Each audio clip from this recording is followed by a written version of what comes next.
Okay. Maybe while we're going with the newsletter, they'll pop in. There's Cam.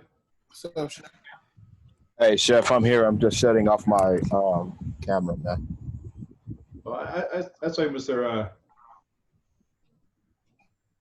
Chris.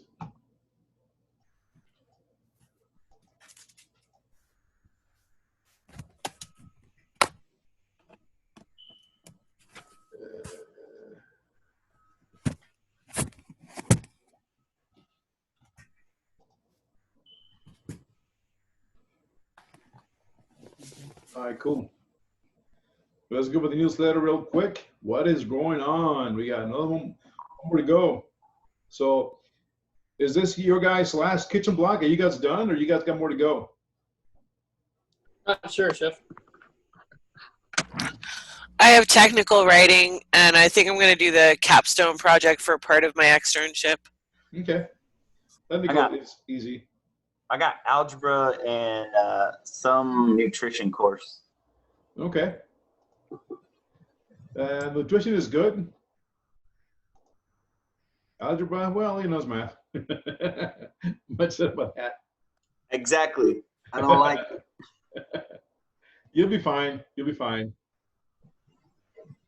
All right, who else popped in? I see Yosi, I see Marcus, and Cam just came in. All right, cool. So what is going on, guys? So hybrid classes. They had to put this here on the newsletter. Remember to stay safe and away from crowds if you're currently attending or plan to attend a hybrid class. This for the safety of everybody. We have zero tolerance rules. Be responsible, wear masks, and avoid crowds. Apparently, there was a party going on somewhere in the one of the students on the hybrid class in 101 Foundations was throwing a party somewhere in the apartment complex at Southeast Austin. And you guys know that, you know, now in colleges, when there's a huge block parties, they come in positive for COVID, they gotta be quarantined. Okay. Last week, I covered for Chef John on Wednesday, 6 a.m. It was no fun. I was at Clopen. But anyways, I had to cover because one of Chef Gary's 10 o'clock foundation students came in positive with COVID, tested positive. So the whole entire class had to be quarantined, and Chef John had to go test it. Everybody had to go get tested because one student. So serious consequences, guys. So just remember, keep yourself safe. Okay. If you guys are exposed to somebody that might have had it, quarantine yourselves. I had that one student last block attended a family funeral for his niece, and his niece had passed away from COVID. I don't know how old she was. That was his sister's daughter. She was a little girl, passed away. So he had to quarantine himself for 14 days. Couldn't set foot in the campus. Okay. Then he started showing signs after the 14 days, so he just stayed home. Okay.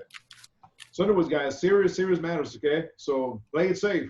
Don't play Russian roulette. Just because we're 18, 21, 25, we're not invincible. Okay. This thing does not discriminate. Okay. It is real. Chef Miguel, with those students who are quarantined, do they have to wait for 2 weeks before they're tested? No. Nowadays, CVS and Walgreens, you get the results back within 2 to 48 hours. Oh, wow. Even if you're not showing any symptoms or anything yet. Right. Wow. Okay. So, but they still got to be quarantined for 14 days. Okay. So anyway, serious issues, guys. So play it safe. Okay, don't go out and San Marcos go tubing and then not wear a mask and go down floating down the river. Okay. Again, this is the website. So you guys need some assistance. Okay. For rent, utilities, and other type of financial assistance, that's the website to go to if you guys need some help. Okay. And again, Christian Center. It's if you experience the loss of a loved one, they're there for you. They have a lot of consultations and a lot of help. Okay. Intra-school departments. That's who to go to. Financial ed questions. T. Vargas. Okay. And about your account. Right, Mr. Marcus? Right? We go through it every single Monday, right, guys? If you have an issue with your account, got it? Emory Urdan at escofia.edu. Okay. All right. Anyways, but you need help with the portal, that's who to contact. Zendesk. Wait, this is the 5th week. If you don't have any access to your online portal or email, I don't know how you made it through, but again, that's we go through every Monday. That's who to call, who to contact. Okay. Portal issues, Zendesk. Okay. How to keep yourself clean and protect yourself at all times, if possible. Okay. And again, use bleach, but only 1 capful. Just a reminder: uniform standards do apply. Just because you're on camera, I don't have uniform, and that doesn't mean you're going to get full credits. Okay, you get some credits, but not full credits. Okay. Career services. Get in touch with Ms. Jamil Hooper, Ms. Ann Derrick. Okay. What else? Employee of the week. Employers of the week. Football season is here. The following positions are available for banquet servers, meat carvers, and cooks and dishwasher. Needed every Saturday from September to December for Longhorn Aggie Bobcat games. Please contact Oscar Newman. If you guys ever work banquets, money, gratuities, okay? That's who to contact if you guys need a job, okay? Saturday, every Saturday, all the way through December, okay? Employers of the week, Freebird's World Burrito is in Austin. Fast casual restaurant, brand featuring fresh ingredients. Goal is to become Texas #1 burrito. We're seeking the energetic and motivated team members. Okay, that's who to contact. www.freebirds.com/careers, or Sarah Upchurch, talent acquisition manager. Okay, and again, Poach is just a search engine to go look for a job. Just for fun, I am forever disappointed that Chef Bobby Flay did not name his daughter Sue. What would have been her last name? Flay. Souffle. Come on, do one right, Souffle. Souffle.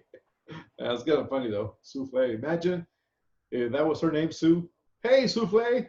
All right, quote of the week. It's up to you how far you go. If you don't try, you'll never know. True words. True words. Can't expect to be handed on your hands, guys. Gotta go get it. Gotta go get it. Okay. Trivia, food for thought. Which fruit is said to be the healthiest in the world? Is it grapefruit, pineapple, avocado, blueberry? Avocado. Blueberry. Avocado. Blueberry. Grapefruit. Avocado. No, I think it's grapefruit, man. Yeah, I never heard of. I'm gonna go with grapefruit as well. No, avocado. Avocado. Avocado. Avocado and blueberry, right? Anyone else? All right. Avocado and grapefruit and blueberries. Here we go. Grapefruit. Follow nutritionally in order by pineapple, avocado, and blueberries. Grapefruit is highly nutritious. Eating it may reduce insulin resistance, cholesterol, and help prevent kidney stones. Grapefruit may also be used for weight loss. When I was up in New York doing the banquets of 7,000, we had chicken picada for 6,000. And there was this old Russian guy. He was in his 60s, 70s back in 97. And I was with him. And he had about a case of gallons of grapefruit in the walk-in cooler. And before we started, he would grab a glass, fill it up. He'd fill his up, give me one, and then we just drank it. And then he repeated it again. I'm like, dude, man, come on. Ugh. But it was, he knew what he was doing because we had a long day ahead of us trying to sear about 6,000 chicken picadas in 8 hours time frame. He was faster than I was. But again, grapefruit. He knew what he was doing, trying to keep alive, okay? Grapefruit. Any thoughts about the newsletter, guys? Okay. Let's catch up a little bit about last week, okay? Last week. We had the rapid fire last week, right? All right. And like I said to you guys, we didn't have a lot of time to go over the lecture, so I sent you guys this slide. You guys should have read it. If not, we're going to go over it because it was going to set you up for this week and also for next week. Okay. So the rapid fire, quick fire, we're going to skip with that. Okay. Culmination dinner menu. This is what we're looking for. And this is your week to work on it. Okay. Refer back to restaurant ops or entrepreneurship. Okay. You are going to create a menu. Go to that website. Okay. What is it? Canva.com or post on my wall, whichever you guys use. Or if you have your own website, you're going to create a menu with the layout, fonts, colors, wording, description, the flow of the menu, design. No repetitive wording on the menu if you can. Okay. Menu date and time. Okay. Take a look at the last day of this block, and that should be your date. Okay. That should be your date. September, whatever date's next Friday, or whenever we're done. Okay. 2020. Okay. And then submit your menu. Okay. So you have time this week to work on your menu. That's one part of the puzzle. Menu okay? design is twice. Yeah. Yeah. Just in case. Okay. So you got 1 week. Okay. Your culmination dinner. Okay.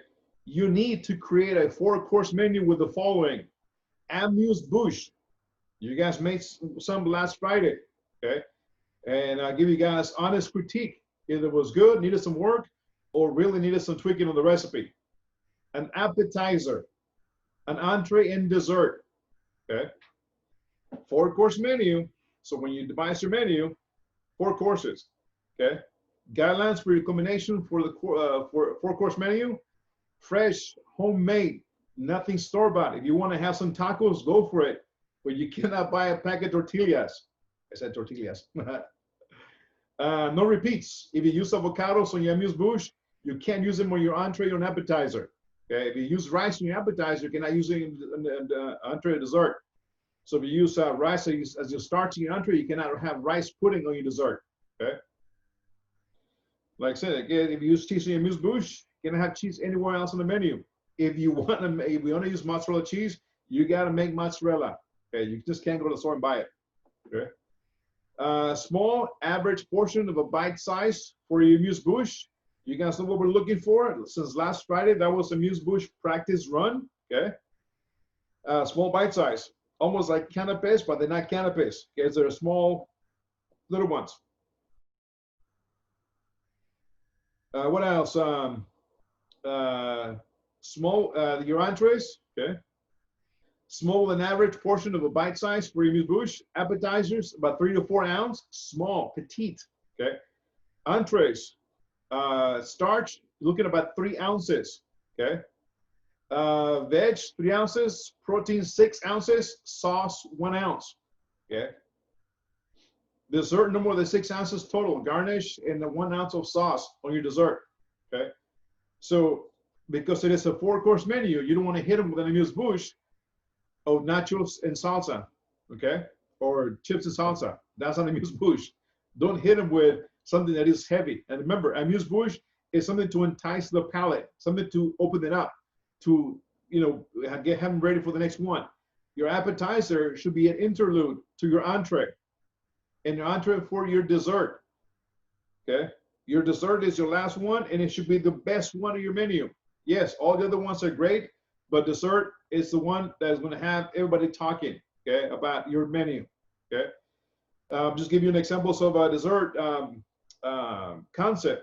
Last year in December, I think, when you guys were in Foundation, Ms. Kat and Nathan, you guys, I had the class in front of the table in K4, and Joe, who's already graduated, he made a chocolate sphere, okay? Chocolate sphere with holes in it, not solid. In the middle, he had a truffle, a white chocolate truffle, and on top of it, he had a black garlic ice cream. Okay, this is the things that I'm talking about. Oh, the black garlic ice cream was, man, off the hooks. It was a shiznit. Because black garlic is not strong, it's not spicy. It is more of a nutty, sweet, smoky flavor that complemented the vanilla bean paste on the ice cream. Okay. Just give you an Also example. sounds like it was more than 6 ounces. Just saying.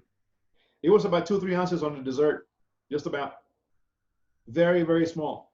Okay, because again, the chocolate was about, I don't know, the size of a baseball, but it was holy, so it wasn't a solid chocolate ball. And inside the truffle was a very small one, cut in half, and then the ice cream was on top. So how many do we do of each, Chef? 2 2 of each? Okay. each. And So the you get amuse bouche, how many? 2 Okay. of each, and you gotta stay within your budget. Okay, that's where you guys were. You guys are not online. We're given a stipend, so you gotta stay within that budget. So whenever you create this menu, all the items you're gonna make, you gotta make sure that you're a wise shopper and you don't exceed your budget. Okay, that's the goal. Okay, and I'll tell you guys why. Okay, so dessert no more than 6 ounces. Okay, small again. Okay. And again, what it was amuse bouche, so you guys should have read that last week, okay? Okay, and that's on amuse bouche, okay? Small, petite, very small. Can be a shot glass of gazpacho, can be a shot glass of tomato basil bisque soup, it can be a shot glass of whatever. It can be a small diver scallop. It can be roasted beets, maybe with a little thing of polenta, maybe a little deviled egg, half a deviled egg, a quarter of a deviled egg. Or it could be a spoon with miso or tofu, whatever you decide to do. It has to be small, okay? Really, really small, okay? And I will give you guys some plating ideas, okay? Next, second. Chef, real quick, I had a question. When you say 2, do you mean 2 different types or 2 of the same? You're making a dinner for 2 people, 2 of the same. Okay, so you like and your loved one, okay? You and your my significant other. question was like with the amuse bouche. You know how the other day you said we had to have 4, right? Right. 4 different types. Mhm. With this one, can it be 2 of the same? Bingo, 2 of the same. Okay, I just wanted to clarify. Last week was 4 different kinds for you guys to practice, get it down pat, and you guys know what we're looking for. Now this is it. 2 of the same kind. You're making a dinner for a 2 top, okay? 2 of each, same, all the way through, okay? Next piece of the puzzle, it's your menu costing in BO, or banquet event order. On the portal, there is a spreadsheet on your homepage, okay? Let me fix it real quick, okay? There is a spreadsheet on the portal, and I'll go over it again. I'll open it up, okay? So you need to create a banquet event order, okay? Hybrid students need to create your menu, break it down and cost it. Submit your order guide. Thank you, Ms. Cat, for that. Mr. Ron and Racing, you guys did not submit anything yet. So we're gonna get a mystery basket for your 4-course menu. Okay, I was hoping to get it by at least Thursday or Friday last week. I didn't get it at all. So we'll see what Chef Rap pulls and has for store for you guys. Your product for you guys on the hybrid, Mr. Ron, Racing, and Ms. Cat, you will get it on Tuesday next week. Okay, you'll start prepping it Tuesday and Wednesday. Take it on Wednesday home and then finish it on Thursday and Friday, okay? For those of you guys online, okay, next week, yes. Go ahead, Chef. Finish. I'll let you finish before I ask my question. Okay, so for you guys who are online, okay, you have on the portal a spreadsheet to look over, and on week 5, again this week, start working and creating a PO. So there's no cooking for you guys who are online, okay? You guys are gonna start working on that BEO, banquet event order. Just think about restaurant ops, similar but a little bit different, okay? And that spreadsheet you emailed to us, or is that somewhere on the portal? It's on the portal. I'm gonna open the portal right now. I'm gonna show you where it is, okay? So no Okay. cooking this week, right? Nope. The only ones that are gonna be cooking is Miss Cat, Ron, and then Raceling. Because Chef Rap is gonna give us a mystery basket. Yes. Okay, Chef. So my question was, with this, like the costing thing, can we pull that one that you gave us, and then can we create a spreadsheet similar to that one for our entrepreneurship? You got to use the one on the portal. It all ties in like entrepreneurship. It's way different. You may use the inventory that I gave you guys an email in entrepreneurship or restaurant ops. You can use that one to cost out your menu, but you have to use the one on the portal because everything is interwoven into that one, okay? Okay.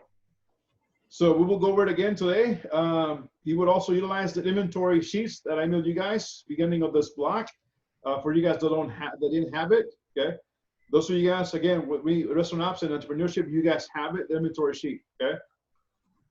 What else? So let me go over the portal real quick, all right? I'm gonna show you where it is, okay?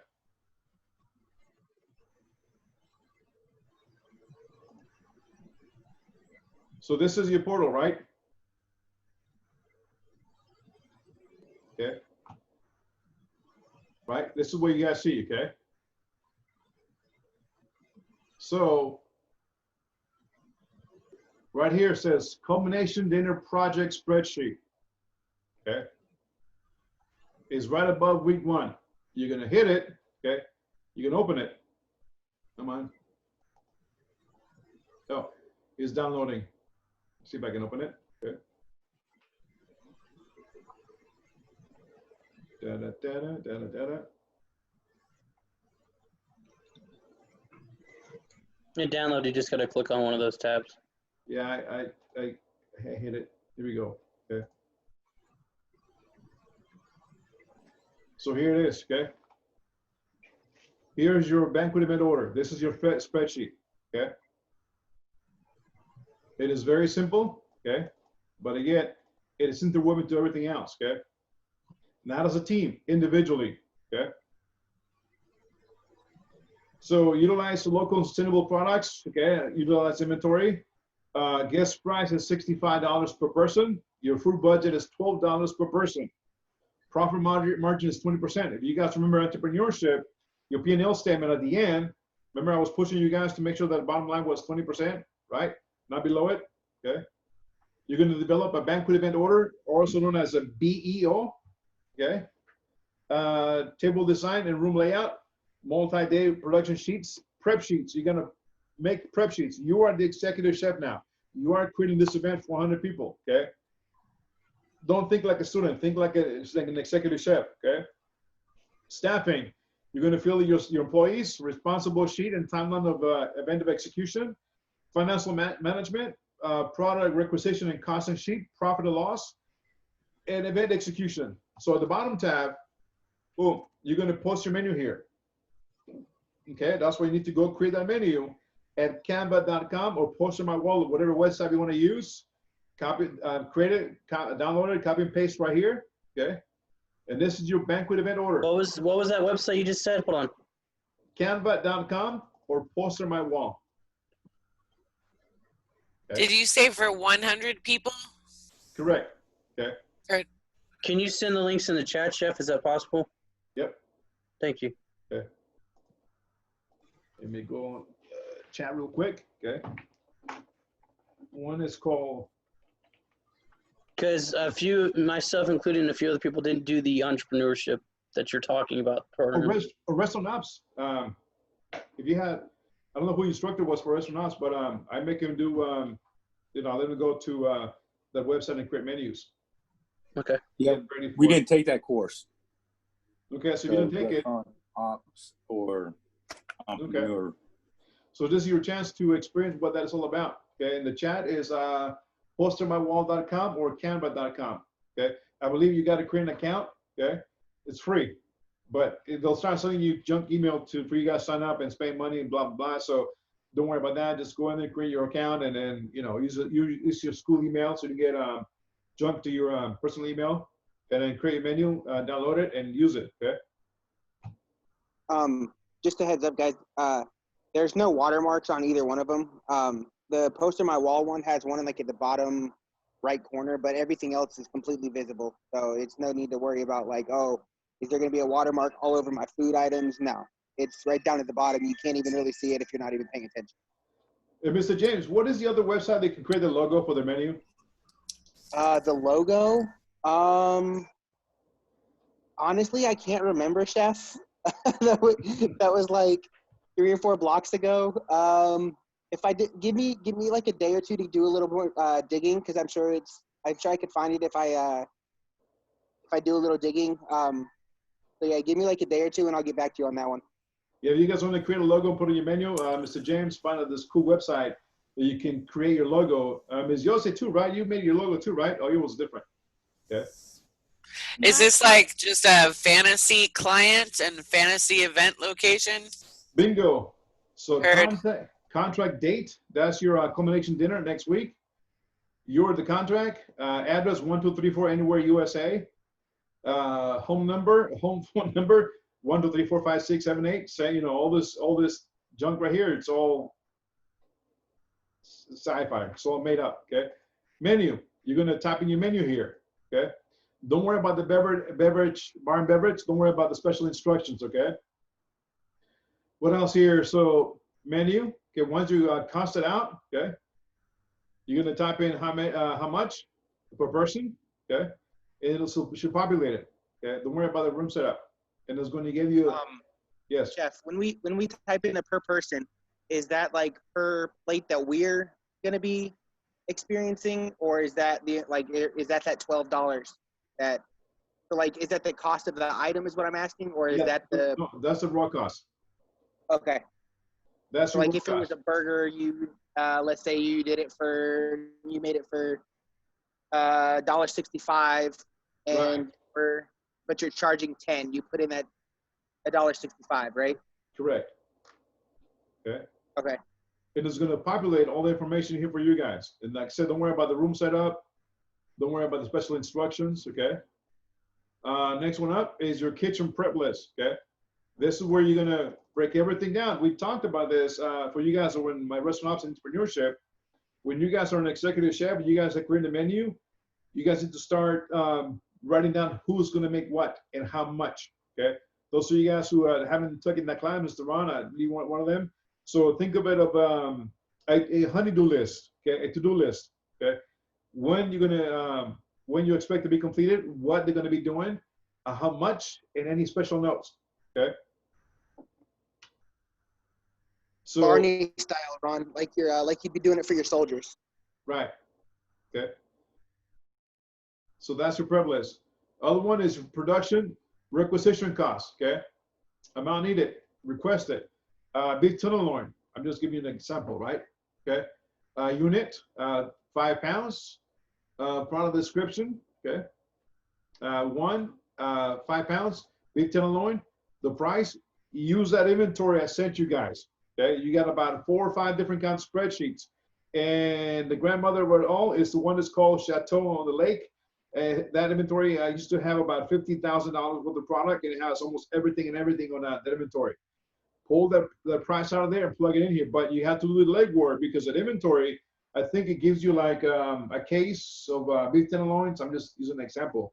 It's like, I don't know, $700, and it comes 12 pismos. We call them pismos per case. So you take that price divided by 12, and that gives you price per 1 pismo. Okay. Case of canned beans.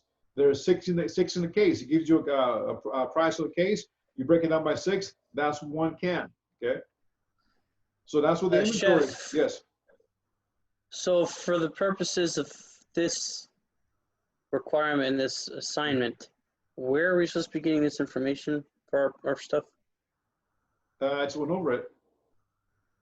No, I'm saying the requested amount, the unit, the per unit. That's like the store's gonna have that information. No. I just send you guys the inventory. That inventory has all the information there. Your menu you create. Okay. Let's say you're amuse-bouche. You're doing ceviche, scallops, diverse scallops, or U10 scallops. You're going to put in 2 scallops. You're going to go to that inventory spreadsheet that I gave you. You're going to figure out the price. You're going to put them in here. You're going to put the price here. You gave it to us via email? Yep. Okay, gotcha. Yep. When did you send it, Chef? Cam, I sent it to you guys when you guys were in entrepreneurship class. Okay, so I don't have that sheet then. You should have. I sent it to you, Ron, Kat, the ones that have not taken the class yet. Did you send it to me also, Chef? Yep. When did you send it, Chef? I think week 1 or week 2, I believe. Okay. Yeah. Okay. So that inventory has everything and anything for you guys to break it down. Okay. Can't remember restaurant ops. So you and when Chef Gary and I were tag teaming that class, and we were talking about the inventory, and for you guys to go in there and break down your costs, you should have it in your email. Okay. Okay, I found it, Chef. You sent it August 21st. So Ron, August 21st, you sent the email. Thank you. And also about 4 or 5 spreadsheets, right, Mr. Nathan? 1, 2, 3, 4, 5 spreadsheets. Yep. And one of them is a beverage inventory, which is awesome, man. That's a True Light beverage inventory from about 4 years ago. Okay. That's an extra bonus. Anywho, go back, like I said, create your menu, break it down. 2 scallops, 2, I don't know, each. Diverse scallops, price $1.50, and just, price per unit. It's going to generate everything here for you guys, okay? And it's going to cost enough for you guys, okay?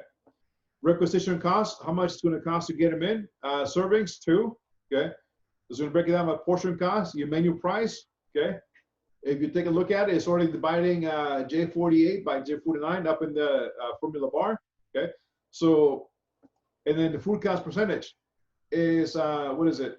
It's already divided into 2. So when you see everything here, just all you gotta do is do the serving for 2, and it should generate everything else already, okay? Don't mess in with the formulas, they're already plugged in, okay? And that's going to give you your price, your menu price, okay? So Mr. James, this one is a lot more easier than the spreadsheet that I sent you guys to the beginning of Restaurant Ops. That one has 1, 2, 3, 4 tabs, and it's all tied in. This one is only 1. Okay, only 1. You don't have to break it down to 4 different recipes. Okay. And it's yeah, I was gonna say this one looks a lot easier. A lot easier. And staffing too. Okay. Like Johnny, 10 a.m. to 11 a.m. or 11 a.m. Okay. And it's going to generate, once you finish, how much you're paying them. Okay. Per day and per week. Okay. And it's going to give you a total dollar amounts. This is the schedule, okay? So it's a little bit different. Again, it's a spreadsheet. It's very user-friendly. Let me see if I can zoom in. Okay. Sample employee, 10 a.m., 19 a.m., military time, 10 a.m., 20, 12 and 21, $27 weekly, 27 hours weekly. The wage is $270, okay? What's our budget for staffing, Chef? Are we going to have one, or? Well, your budget, remember Restaurant Ops, you should be looking at a 24%. Okay. Okay. 24% of the total amount of revenue pulled in, correct? Correct. So don't go haywire and paying them $15, $20 an hour, okay? You got to be a little bit tighter, but not too tight, okay? And then just adjust, right? Right. This is your schedule, okay? Don't go crazy creating a whole army of staff. You only need it for your menu, for 2 items, for 2 people for a 4-course menu, okay? Staff responsibility sheet, okay? And again, this one ties in, who's doing what, okay? So, okay, we are doing all of these for the 100 people, like the. We are doing 100. Okay. Yeah. So we want to go through all of this, planning it for 100, even though we're actually going to be doing only 2. Correct. Okay. Staff responsibility sheet. Okay. And again, who's coming in at what time? Okay. John is who. This is who is when it gets it done. So John is from like 10:30 a.m. to 2:30 p.m. Okay. Well done, all done to the bottom. Okay. And then your profit and loss statement. Okay. Remember this little sheet. Okay. Those of you guys who didn't take restaurant ops with me or entrepreneurship. Okay. The beautiful thing is that one of those inventory, 2 of those inventory spreadsheets has this info attached to the bottom. Okay. So special event, you call it whatever you want. The date, number of guests, 100. Okay. Okay. And it'll generate everything down here below. It'll give you the cost breakdown. Okay. Food cost. Okay. Don't worry about the beverage cost. Don't worry about miscellaneous. Okay. And it's going to give you everything here. Again, you got to fill the beginning tabs, so it's going to give you this here, okay? Total sales, total payroll, total food cost, total beverage cost, total cost of goods sold, COGS, miscellaneous costs, and total profit, okay? So be careful when you go in there because some of this slots here have formulas. Do not erase the formulas, okay? Everything ties in, okay? So again, create your menu, break it down, stop filling in the information, and start costing it out, okay? That's the biggest challenge.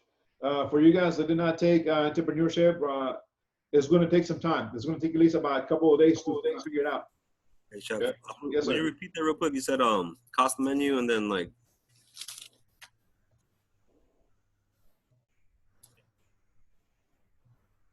Yeah, you got to create your menu, okay, the layout, the fonts, the colors, all that jazz, and you got to start plugging in all the information here at the beginning, okay? And this is your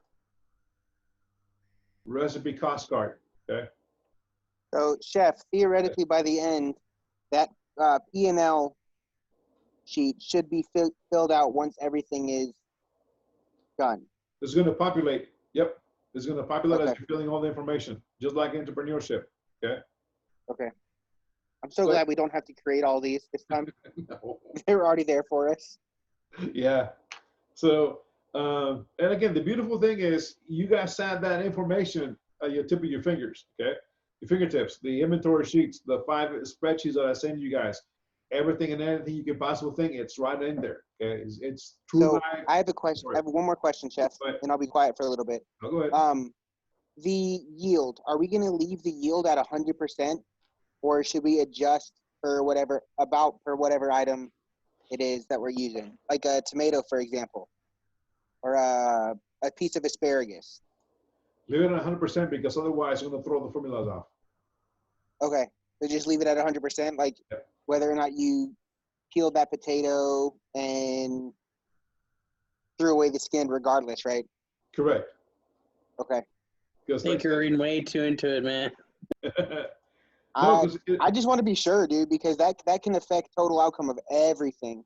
yeah, and also mess up You the know? formulas too. Okay.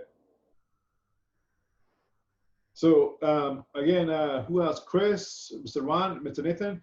If you guys have not had a chance to cost that recipe, this is your bulk of your time spent here. Okay. Once you figure out your menu, once you create it, once you lay it out, so forth and so on, you're gonna go back and dissect it, and you're gonna write everything that you're gonna use the menu here. Okay. Like I said, let's give you an example, and then start filling in information. You're gonna go to that inventory sheet, start pulling that info, and start plugging it in here. This is the bulk of your project for this week. Okay. As far as once we fill it out using this platform and everything, Uh-huh. can we save it to our file and forward it to you via email to submit it? Yep. Okay. That way, yeah, you're gonna have to anyways. You're gonna have to share with me so I can take a look at it and help you guys with this information. Yeah. So as you're working with it next couple of days from here on until Friday, share with me so I can help you guys with it. I might be able to spot check a couple of things that are need to be tweaked or need to be enhanced, and I can help you. Hey guys, by the way, this cost is too high or this cost is too low. So let's go take a look at the inventory sheet together, and we'll take a look at it and then go from there. Okay.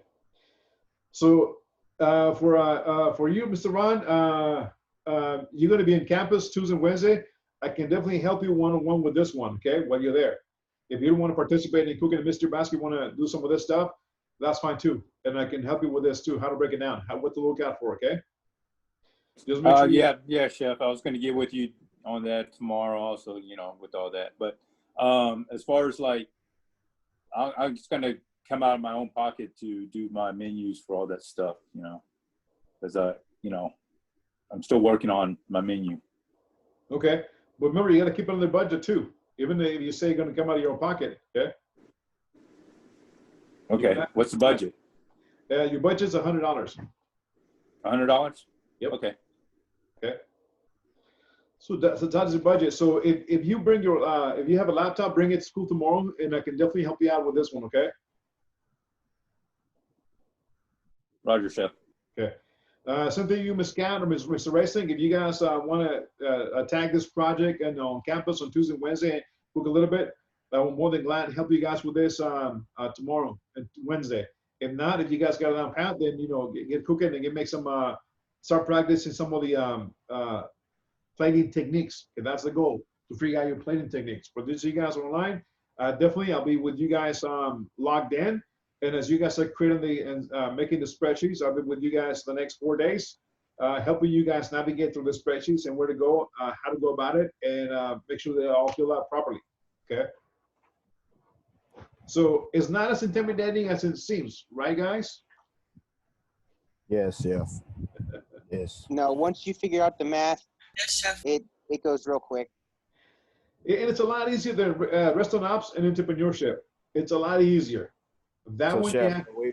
Yes. I apologize. Go ahead. Go ahead. I'm out. No, because that one, both classes, you know, you guys have to come up with, what is it, 4 starters, 4 mains, and 4 desserts. And imagine. I the wish it amount was of work. 4. You said 5.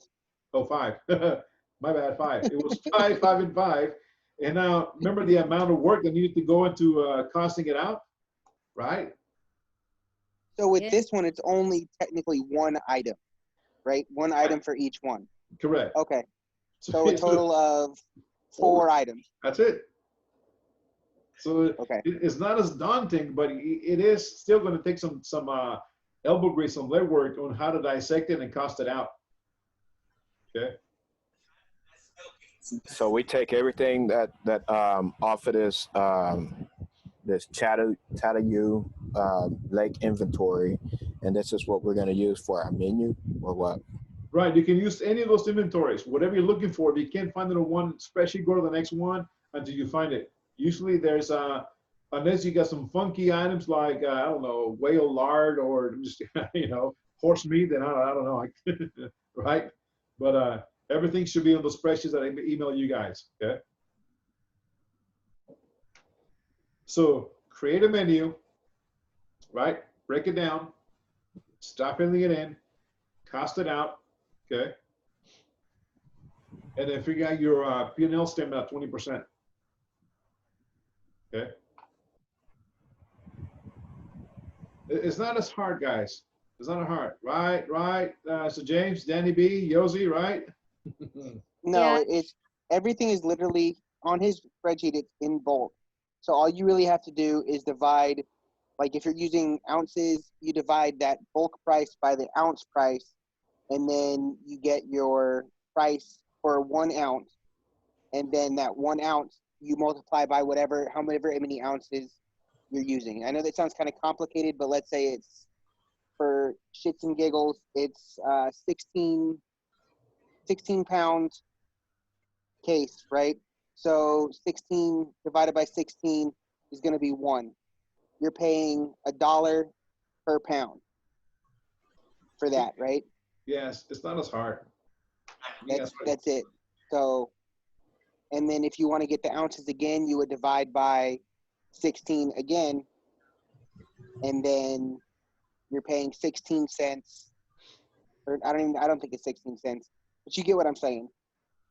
It's literally multiplication and division of all the items. And if you guys have any questions, myself, Danny, Yossi, we've all done it before. So just, if Chef Miguel is, not saying he's going to be unavailable, but if he's busy talking, one of you guys can message one of us, and I'm sure we can help you guys figure it out. So, Like, give you an example. All right, thanks, James. If you're using cornstarch, there is cornstarch on the spreadsheet. You got to go look for it, find it, and it's going to have a case of 12 1-pounders. Okay, it'll give you a price for the case. So you take that price divided by 12, and the 1 box of cornstarch is 1 pound. So you take that price divided by 16 ounces, and that's how much 1 ounce of cornstarch is going to cost you. Okay. So just get a little legwork. I know, Ms. Yossi, you're laughing, but it's true, right? Yes. So it's 16 divided by 12 then, Chef? No, you take the amount of boxes in the case, which comes in 12, you divide it by whatever the price is, and you got to go look for it. And then once you figure out how much a box of cornstarch costs you, you're going to divide it by 16, because a 1 box of cornstarch is 16 ounces, 1 pound. And that's how much 1 ounce is going to cost you cornstarch. Same thing with salt. Okay. All right.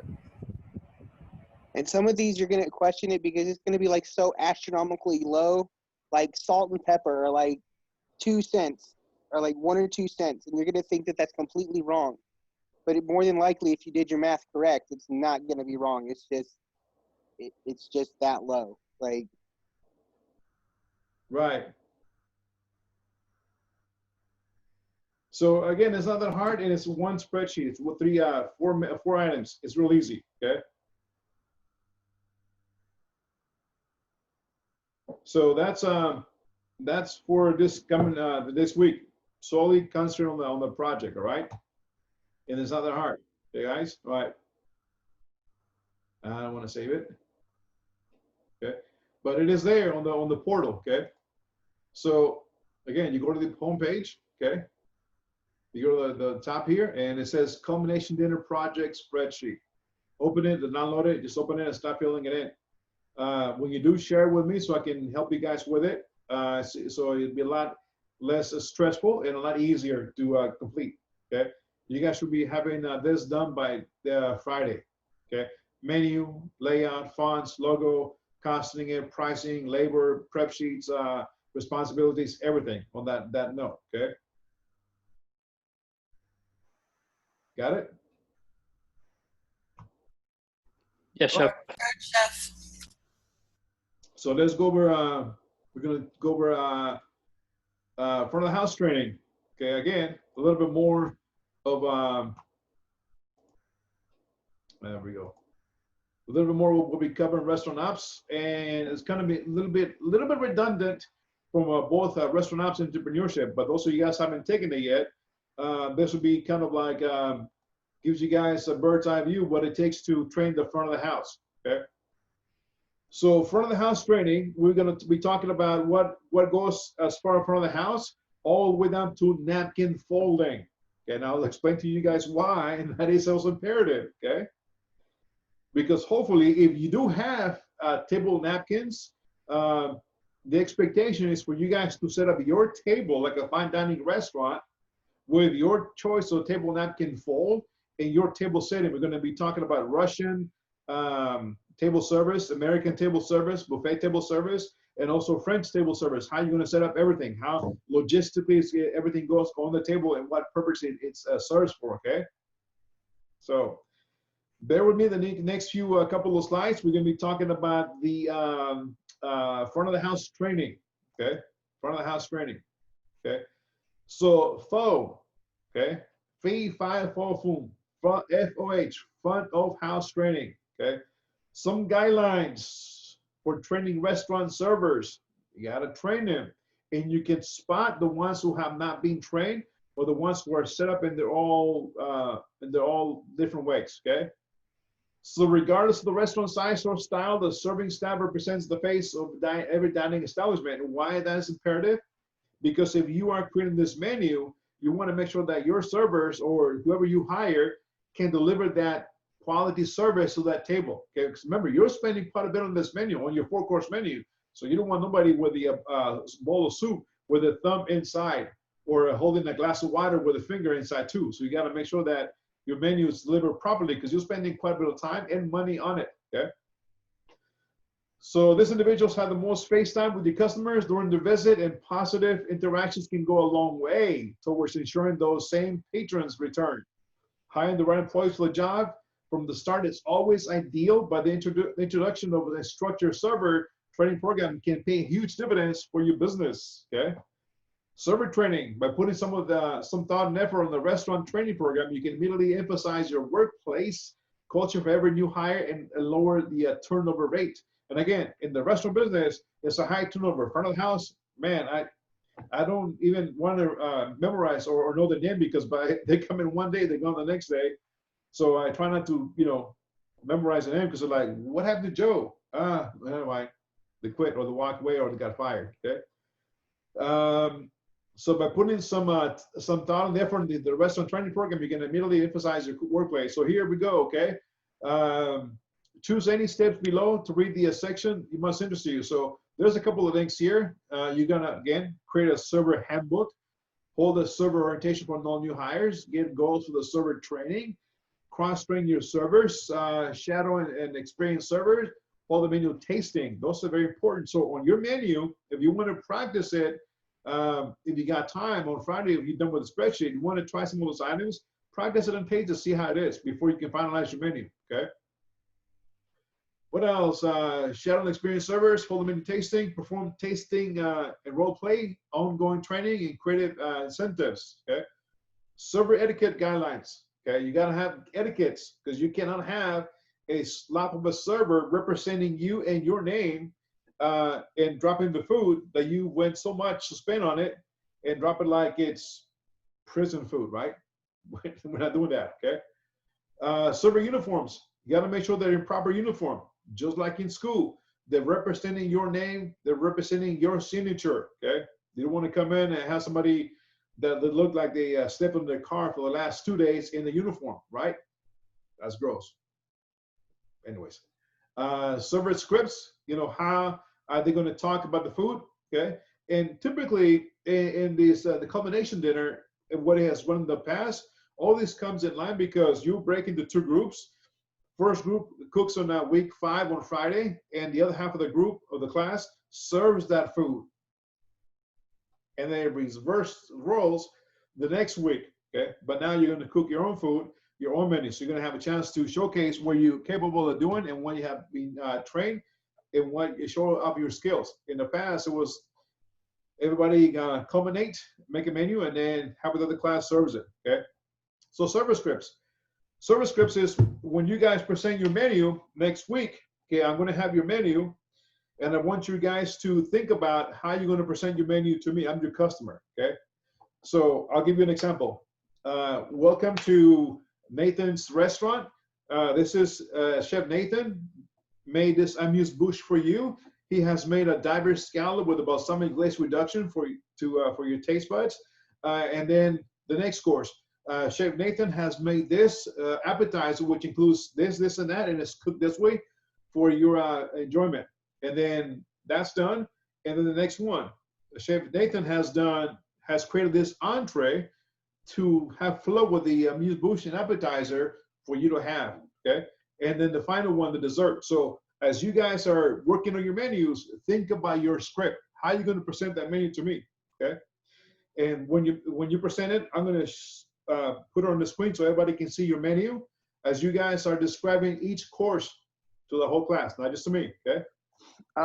So question, Chef, are we presenting after we complete all of the items, or are we presenting the item as it comes out or as it's done? No, you can present all the items as you complete them, okay? So on Friday, I believe it's Friday next week, you should be doing no heavy prep. You should be doing minimal prep. All you should be doing is just cooking and executing your menu, okay? And as everything is laid out, I'm gonna have your menu.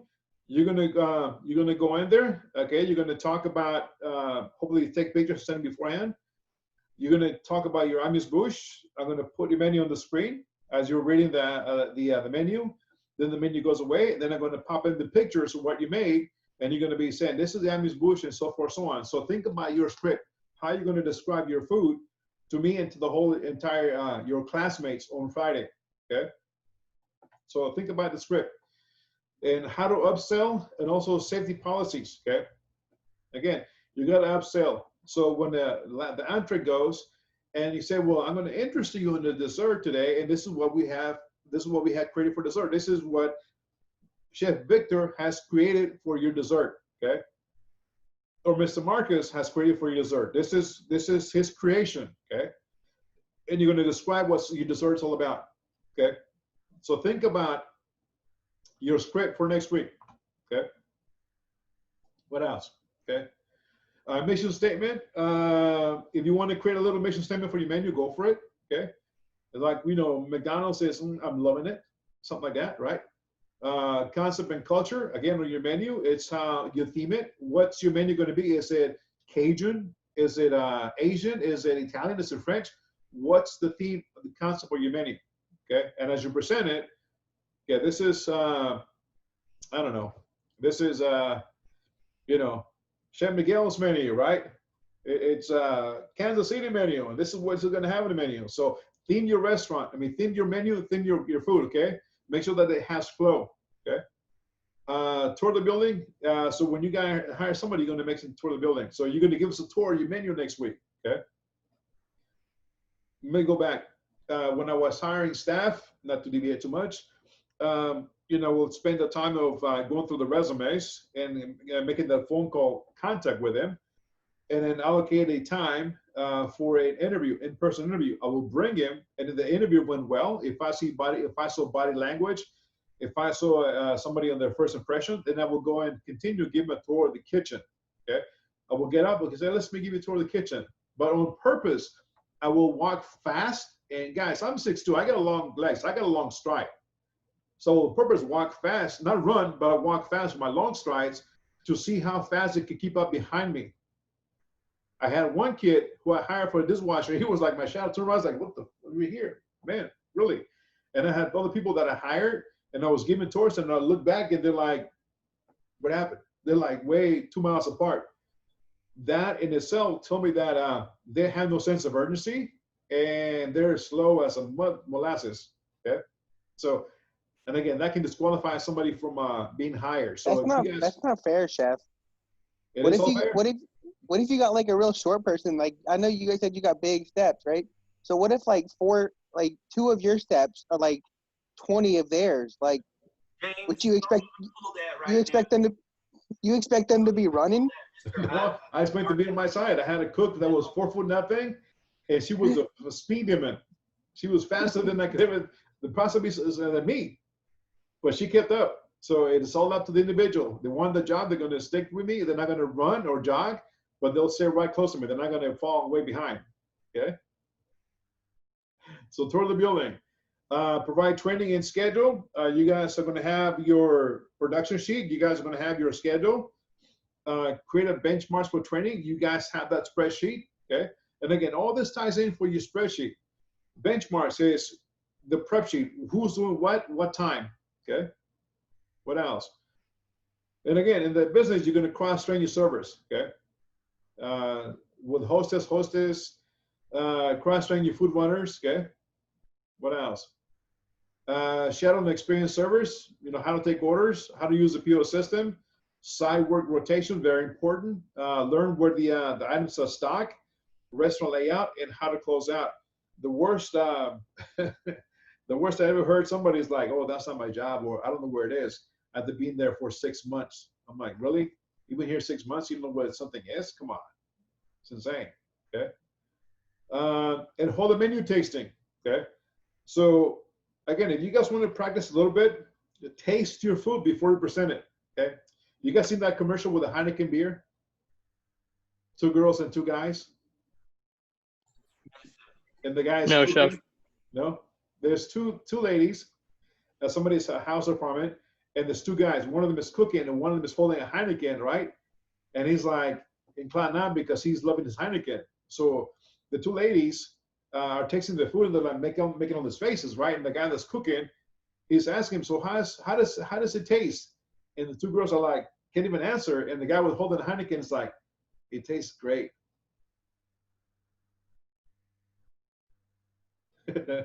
Get it? The Heineken. Anyways, taste your food before you present it. Okay, make sure that it's the flavor, the texture, and not just appearance, because you're going to describe also what it tastes like. The scallops, is it the rubbery? Are they overcooked? Is the calamari with like rubber band? Is it crispy? Is it light? Okay, all those notes you're going to describe them as you're describing your menu. Okay, what else? Perform testing and role play. And again, the industry, you do give them a written test and role play. You role play, who's the bartender. Sometimes we'll bring a server, 2 servers, sit them on the table, and there will be like the customers, and we'll be interacting with them. Okay. In this case, if you guys are serving the food for your loved ones, maybe you want to, here is what I made for you, and this is what it's all about, and so forth. So I practice with them, okay, a little bit, okay, make it feel a little bit special, okay. And you just got to keep on ongoing training, okay? Ongoing training in the industry, just like anywhere else. If you stop ongoing training, they're going to walk out, they're going to leave. They're not going to be interested, okay? So front of the house training, ongoing training at all times. Safety, from lifting to mopping to sweeping to dusting the tables to cleaning to how to sell it. So ongoing training, even the specials, okay? What else? Create incentives. I used to run a lot of incentives in the restaurant. The servers will sell the heck out of the specials. maybe the restaurant manager will give him a bottle of wine. Dead stock. It was still good wine, but it wasn't selling it for them to take home. Okay, not to drink on the job though. Or we would give him a free dinner on the day off. They'd come in the restaurant and have a free nice meal if they sold out their specials. Okay. What else? So let's talk about different styles of table service. Okay. How many of you guys? I just mentioned a few, right? How many of you guys know the different styles of table service? Can you guys name them? I don't think I can, French, Chef. English. Russian was one of them. French, French. Russian, what else? French, Russian, American. American? And German. Italian, oh yeah, Chinese, Japanese. Are you just saying random things, Christian? I gotta be getting close. Close. Buffet. We just self-serve. I can see how you were getting close, Christian. Well, you know. Yeah. So those are the different types of table service you need to know about. In banquets, remember that we're just going over the job postings a couple of minutes ago, okay? In banquets, it's very imperative to figure out what kind of table service you're gonna set up that banquet event, okay? So table service refers to the very ways in which food is presented and served at the table and the objects utilized as a table, such as dishes, glasses, plates, silverware, and table linens, okay? The style chosen can directly influence the ambience and tone of the event. Therefore, it is key to get it right. Yes, you're trying to impress business contacts. Silver service will do that. However, if you're trying to meeting a potential in-laws for the first time, it could appear to be a little stuffy and over the top. Because every service style has its own distinctive style and is unique. It's never a bad idea to be clear of the nuances of each. Okay, take a look at the picture on the right-hand side. Okay. The knives in front, in the middle, and the forks. How does it look? How does it look that it's laid out? I have a question for you. Which one of you You saying that like are a you referring French to? Is style? it flipped for you, or is it the one with the roses and flowers on the table, or the one that's a straight up head, like above shot? The one on the right-hand side, the one with the flowers. Okay. Isn't that like a French style, chef? Is it? So what do you guys see in the picture?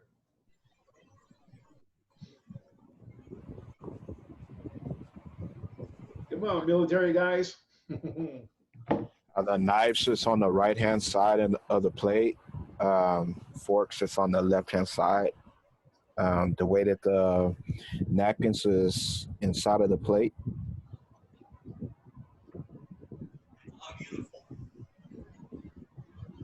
Everything is uniformly set up, okay? You have the knives, yes, the forks, yes, the napkin, yes. But take a look at the edge of the table and the tip of the knives and the tip of the forks. Those are about 1 inch off the edge of the table.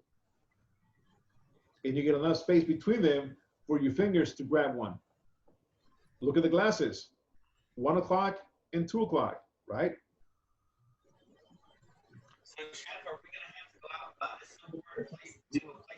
No. If you haven't used it, if you don't go out and spend money and buy silverware, okay? If you set up your table, whatever you have in your house, okay? Uniformity, So, chef, everything. if we don't have room on our table, then what do we do? Clear your table. Maybe you get a dining room table, right? Yeah, this one there, buddy. Okay. You get a dining room table. It's only one day. It's only for about an hour or two. Okay. So everything needs to be uniform. Okay. Let's talk about American table service. Okay. Today is a commonly used table service and is characterized by food being prepared and plated in the kitchen and brought to you at the table by serving staff.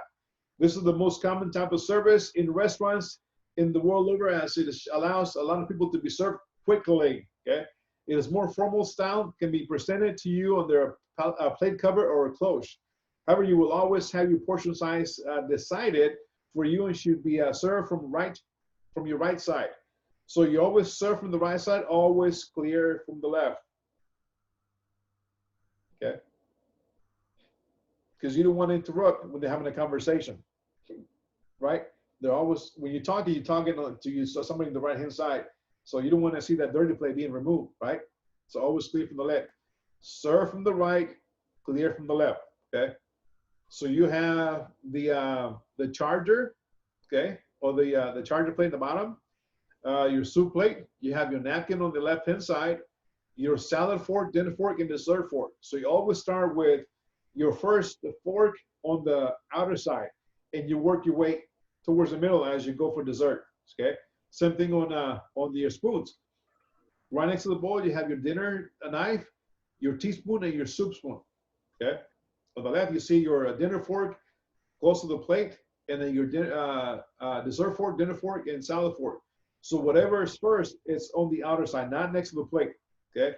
Butter knife, your B&B plate, water goblet, red wine, and white wine. Always got to have two glasses of wine because they're both different. Because if you're serving a banquet event that has requested for a red and white wine, you're going to have two. You can go to the table and offer, would you like the red or the white wine? And whatever they decide to have, you remove the wine glass that they're not going to use or need, okay? So that's the American table setting. Very easy, very simple. And that's what is utilized in most places here in banquets because they don't have a lot of table space for the centerpiece, salt and pepper shaker, the bread basket, all the jazz that goes with it, okay? So they're trying to minimize what they're gonna have, okay? So American table service, okay? Walk into a restaurant, always look at the tables, how they're set up, okay? Some of them are not gonna have all the forks and the wine glasses. They might have a water glass or iced tea. Nowadays, they probably don't even have that because you gotta ask for water, okay? Next one up, it's silver table service. We're gonna talk about this one, okay? Probably the most well-known and considered the most luxurious service, silver service, is certainly the one service where etiquette plays the greatest part. It commands images of the finest dining lines of silver, served by elegant uniformed waiting staff, with each course served in the proper bowl and plates and eaten by a separate cutlery and a strict order. With a silver service, your food is served for you at the table individually from a large platter or dish using a fork and a spoon, like a pair of tongues, which requires a lot of practice by the server. A lot of servers who've been working in the industry for 10, 20 years, they have that pat down. They use the fork and a spoon like chopsticks, and they pick up food or dinner rolls and put them on your plates, okay? Many different rules which need to be strictly followed, including guests are served in a clockwise direction, starting with either guests of honor or the host. The food is served from the left. However, drinks and meals that have already been placed on the server from the right, okay? There are a specific set of crockery and cutlery for each course, and you can start from the outside and work inwards as you move through the courses. Each course, crockery is clear, and the server from your right-hand side, okay? So every time they clear a course, they clear the silverware is already being utilized, okay? So silver, you got 1, 2, 3, 4 forks, you got about 4 knives and a tablespoon, okay? On the top one back here, okay, this is what we utilize in banquets the most. Okay, imagine, just think, right? I was just talking about to you guys when I was in New York and we're doing a banquet for 6,000. Imagine amount of equipment, tableware, labor, tablecloths, napkins, glasses, forks, spoons for 7,000 people. Can you imagine that? No, Chef. I try not to. That sounds like a long day. That's a lot. It's a lot. Imagine the dishwasher to handle this equipment. Dishwasher it's a 150-gallon tank beast with a conveyor belt. I actually used to work on a dishwasher that would handle like several thousand plates.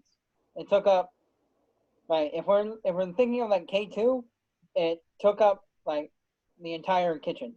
Like it was that big. Yeah, it's that big. Dish room is, yeah, the dish room, you're right, it's about that big. K1 and K2 combined from wall to wall. That's how big the dish room is.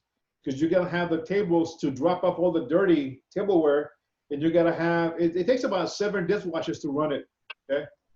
2 to load it, 2 to unload it, that's 4. 2 to organize it and set on the table, that's 6, okay? And 1 to start putting all the dishes where they belong, running it to different locations.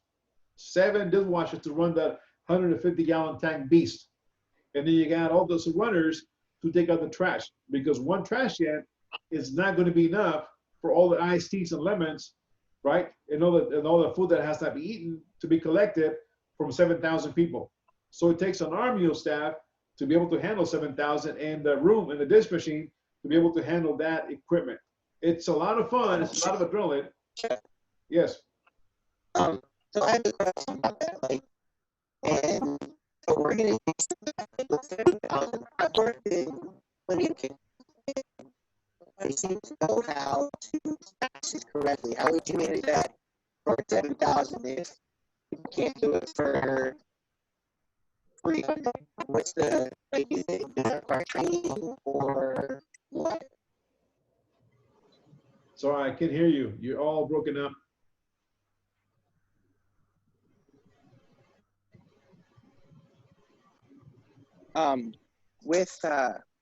With that 7,000 that you said, right? Yeah. Does that require like specific training on how to stack the dishes and stuff like that? Because every time I've been in a restaurant, people just kind of sling the dishes around and throw them which way or wherever, and it makes the dish room a lot harder to operate. Is there like a specific method that you should train your staff in, or like what? Like how would you go about ensuring that everybody does what they're supposed to do? It takes an executive steward, elite executive steward, and supervisors to train him properly and to be able to be there when all the stuff comes back and gets cleaned up, put away. And they're usually gone by like 3 or 4 o'clock in the morning because they have a long day ahead of them. They come in at 6 p.m. and don't leave until about 3 o'clock in the morning.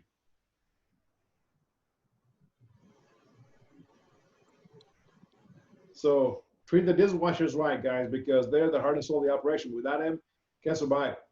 Anyways, silver table service. Again, imagine the amount of equipment even to run an operation for 100 people, right? How many plates? How many soup cups? How many wine glasses? What about the storage? What about the dish bin? What about the staffing? What does it take to run a banquet event of 100, a 4-course menu, right? So silver table service, okay? French table service. French table service has 2 types of presenting food to guests. Originally, French service involved all the food being placed on a table at once, with guests helping themselves and passing the dishes around the guests, very much as we often do when eating at home with family. Style is often referred to as family style service, okay? Think about Thanksgiving, Easter, Mother's Day brunch, right? That's family style service, okay?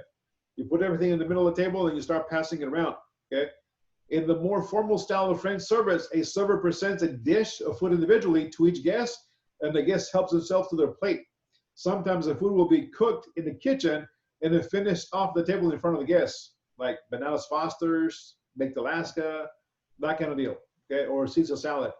There are, however, some rules that need to be followed, including guests serve from the left, plates are clear from the right.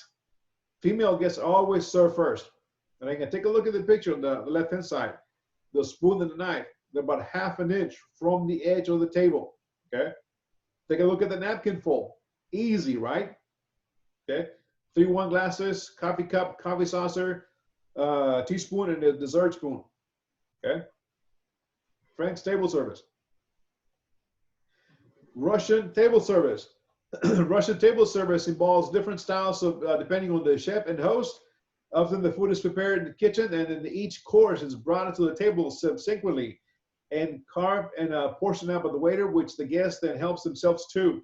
However, sometimes the food is prepared and pre-cut in the kitchen and arrange on platters and is individually served to each guest at the table. It is important that good practice to know the various types of service in case they arise. If you're working long with a private employer, you will get used to the style of service they like and can adapt to their needs. If there are dinner parties, for example, you would like to a slightly more formal service style than usual. If you're working with short-term bookings, each principal will have a distinct way of how they like things to be done and will often tell you this before the service in order for you to lay out your table. You may have to adapt your style slightly depending on the space available in the table layout in the room and what kind of crockery serving platters are available. So Russian style, okay? Similar to American, but the server comes in and it serves you, okay? But the setting is easily about the same, okay? Buffet style, here we go. Buffet means go get it yourself, okay? Buffet style, okay? There is a flow, okay? You start with the, where do we start? Plates, main course, hot foods, cold foods, salads, bread rolls, butter dish, flatware, napkins, and beverages. It goes in the flow, okay? Buffet style, again, is serve yourself, okay?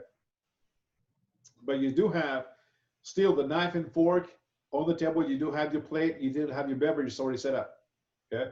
Because you're going to get up from your plate and you're going to go serve yourself, okay? We're going to be talking about napkin folds. Napkin folds. I call that the artichoke fold too. Okay, easy. So if you have napkins, if you want to go ahead and start thinking about what kind of napkin fold you're going to have in your table set up, that's fine. If you don't have napkins, don't worry about it. But it is very imperative for you guys to know your different napkin folds. Okay, we're going to take a look at the 21 best napkin folding ideas for any holiday dinners, anything. Okay, so this is called the Lotus napkin folding idea. I call it the artichoke fold. It is very easy and simple. Okay, we're going to go over in a few minutes how to make that the napkin fold. Usually, we used to use this for buffets. In the bottom, there'll be a charger plate. This one on top of the charger plate, and in the top here, a bowl of dressing or a bowl of mixed greens or something on top of it. Okay, gives it that more 3D look to the presentation. Okay, even in souffle. Remember we talk about Bobby Flay's daughter, souffle. Okay, we used to serve the souffles in something like this too. At the bottom, the white plate, the artichoke fold napkin, a little saucer, and then the souffle on top of the saucer, and then the sauce on the side with a spoon. Because a dish dessert like that takes that skill to make and serve. The serves a proper respect to be served appropriately with its accoutrements of the garnish of the plate and artichoke fold napkin. Okay. Daffodil bouquet napkin folding idea. Okay. Again, this is an idea. Okay. It doesn't get any easier than this. Sweet daffodil bouquets are a combination of cardstock and simple napkin fold technique, and they can double as a place cards. Okay. Ideas. Okay. Place card napkin folding idea. That one's a very kind of easy too. Okay. Napkin folds are just easy on the eyes and thoroughly Instagrammable. They can also be particularly way to lead guests to their designated seat. So if you're going to go to a fine dining, you're going to have a seating assignments where you're going to sit down. They're going to have a card with your name on it according to your seating arrangement, and that's where you sit down. Okay. Not like Southwest where you can get on the plane and grab a seat wherever you can, right? You already have a designated chair on that table, okay? And the reason for it too, because somebody might have ordered the medium rare steak, somebody might order cremated, burnt, Cajun, blackened, whatever. So by the chef knows who's sitting where, because he knows where is that medium rare or cremated steak supposed to go. So he can tell the server, you know, this goes for John or Jane or whatever, and they can get served the right appropriate temperature on their food. Okay. Pocket napkin folding ideas. Okay. A colorful, sweet-smelling herb looks lovely picking out of the pocket, but you can also use it for your silverware. Instead of putting it aside, you can put your knife and fork inside the napkin fold. Okay. Christmas tree for the holidays. Okay. Oh, Christmas tree. Okay, easier to do too. Okay, there's two kinds. This one is another one coming out too. Okay. Pinwheel napkin folding idea. Yeah, not to throw it across the wall. It's not a ninja, lethal weapon. Okay. For spring or gathering a summer barbecue. Super easy. Okay. Super easy to make. Here's the other Christmas tree. Okay. Here's how to tell you how to make it. Okay. Just some pictures. You fold it again, turn it back, almost like a little boat. Okay. And keep folding it. Holiday crown napkin folding idea. If you wanted your napkin to stand on the plate, okay, maybe put a little rose in it for the ladies if it's Valentine's Day. I used to do this a lot. Okay, and again, it's very nice. And it's like ooh ah. Some people don't want to touch it. They don't want to use it because it's so pretty. Okay, bunny napkin folding idea. Easter. Okay, little bunny ears. Triple pocket napkin folding idea again for silverware. Okay. The bow tie napkin folding idea, easy to do too. Okay. Just gotta have a napkin ring on it in the middle. Tuxedo napkin folding idea. Okay. If it's kind of a formal, you can have this one. Okay. I used to do that for strawberries, chocolate covered strawberries on a plate, and everybody would get, after dinner was done, their dessert was done, they would get a 1 or 2 chocolate covered strawberries on the plate inside the tuxedo napkin fold. But the chocolate strawberries were in a tuxedo design. That was a ooh ah. Okay. Rosebud napkin folding idea. Another 3D look so you can have some height. Okay. Again, but the more eye-catching. Okay. The peacock napkin folding idea inside the glass, your water glass. You can also put the napkin inside the water glass. Okay. Bread basket. Okay, even the bread basket gets a napkin fold as well too. Keep the bread nice and warm. Usually enough for 2 to share with. Okay. Snowflake napkin folding idea. It's the first one is the lotus. It is upside down. Again, I call it the artichoke fold. It's just upside down. Okay. You get the flowers napkin folding idea in the glass. Okay, this one is a little bit more labor process to make this look nice in your glass. Again, Valentine's is good. Mother's Day as well too. Okay. Fillable pouch napkin folding idea. Okay. You can fill it with truffles. You can fill it with whatever you want to fill them. Okay. Maybe a little thank you or something inside for them to take home. Okay. The heart napkin folding idea as well too. Again, Valentine's very nice and sweet. If somebody is proposing, you can also do that too. Okay. Necktie folding ideas for your forks. Okay. And there's a couple of videos how to do napkin folds. Let me see if I can copy the link and show you guys on the chat. You guys were interested in learning about napkin folds. You can watch some of this in due time. Okay.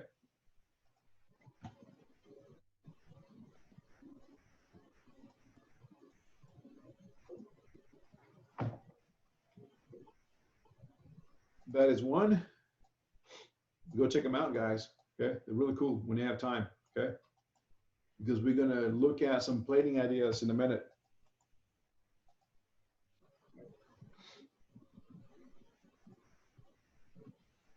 This one is my favorite. I'm gonna see if I can pop it in for you guys here. You guys can take a look, see how those napkins are made. Okay.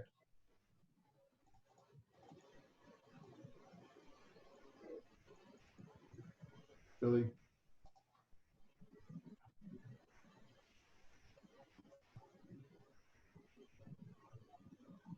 Oh, that in it.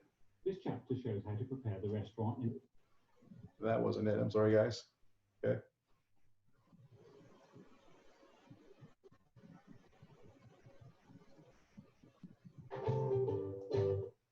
This is the one. All right, guys. Here's some, I'm not going to play the whole thing, but I want you guys to take a look at, I guess, the first dozen or so, okay, of napkin folds. Some of the ones we just went through, okay? If you guys are interested in learning more about napkin folds, take a look at those links, okay? Being at home, for me, has been therapeutic. We're spending so much more time with our families. My kids want to like hang out in here with me. I have everything that I need here. Some days I like to paint, some days I like to do weaving. Come on. Boom, I just made magic. Oh, magic.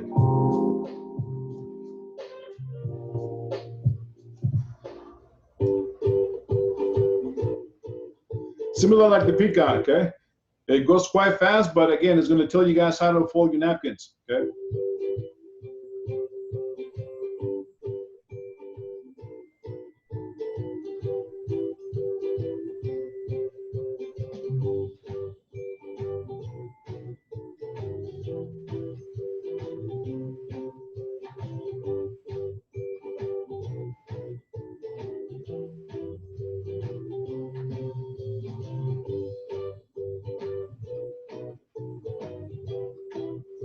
Easy, right? That was an easy one.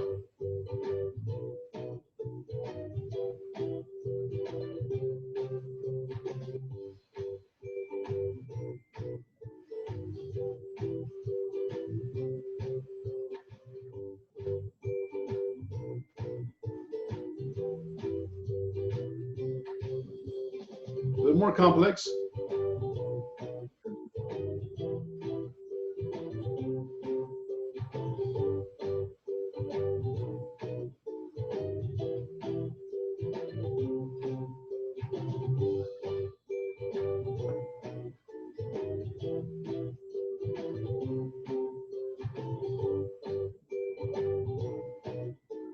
You see those in the restaurant sometimes, the standing fan.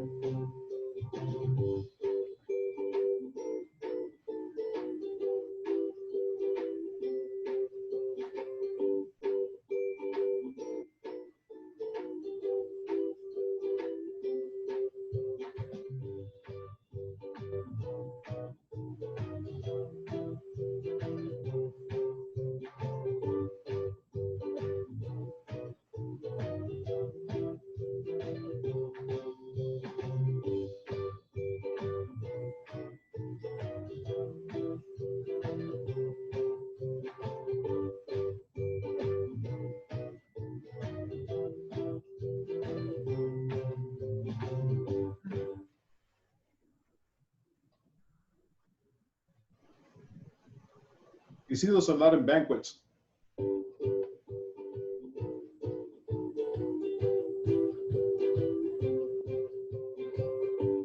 Envelope, you want to leave a little message inside?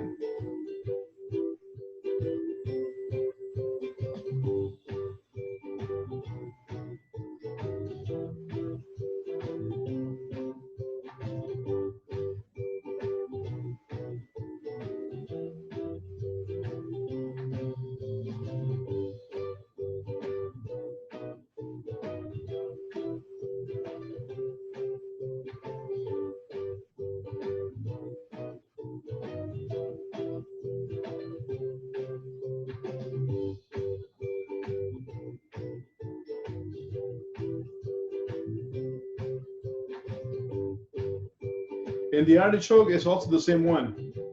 Just keep folding it back, folding it back. We call that the artichoke fold napkin, or they call it the lotus. And you flip it upside down, and you give them a folding it too.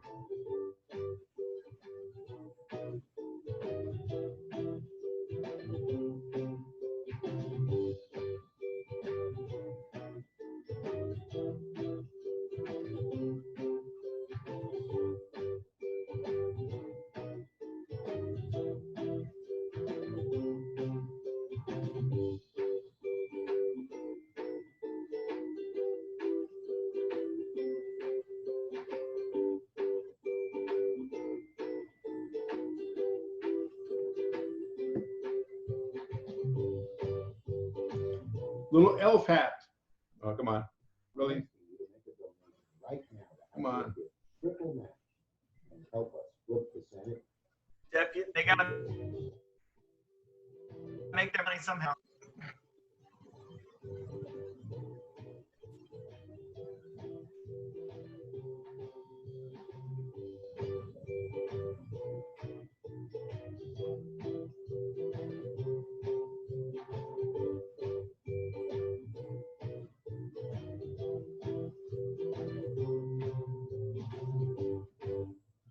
Elf on the Shelf's coming around the corner of December, guys.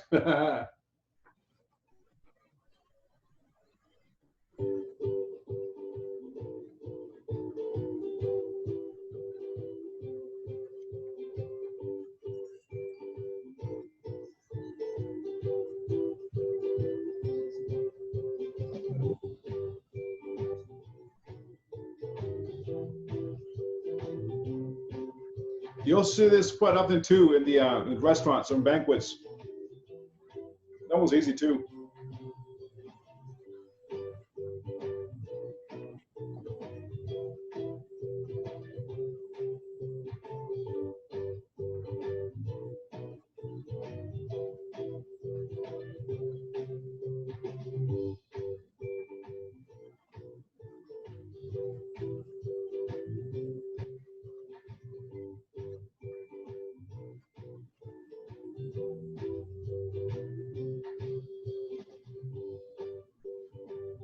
Here's a pocket one for your silverware.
So there's a whole bunch of napkin folds on that link, guys. You guys want to go check it out, okay? For you guys to take a look at. Okay. Is that the bottom link, Sean? The second link. Second link. Thank you. Yep. Okay. So if anyone catches your eye, so you guys have the means to do so, go for it. Set up your table, set up the napkin, set up your Russian, your American side table service, and then set up your napkin folds too, okay?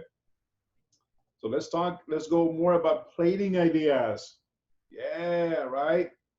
Those of you guys who struggle how to plate up, this is a few ideas on how to plate up, okay? Remember I was telling you guys center of the plate, the one on the left-hand side is a simple gray short ribs, herb mashed potatoes, demi-glace, baby carrots, and then some onions or some kind of fried noodles on top of the steak. Center, the onions are tucked right underneath the short ribs. Keep it nice and warm and hot. The sauce, it does not all over the plate. It kind of acts like a gravy for the mashed potatoes, and you get the height because of the fried conundrum here in the middle. Okay. On the right hand side is a dessert. That's a little more labor intense. Okay, because you got to make that little ring of a pulled sugar. But again, take a look at the sauce on the bottom. Okay, the little quenelle chantilly. Okay, your little dessert leaves, and just little garnishes to go with it. Very simple, very clean. Okay. Here's another one. Okay. Here's a little cookie cutter tin ball with a hard-boiled egg, some grapes, some edible flowers, and a little bit of chocolate sauce in the middle. If you got a square plate, you can have a shot glass with maybe a flan, a teaspoon with the chantilly, and maybe something holding the spoon a little bit higher. Okay, just some ideas. Okay, even a classical beef Wellington on the left hand side. Okay.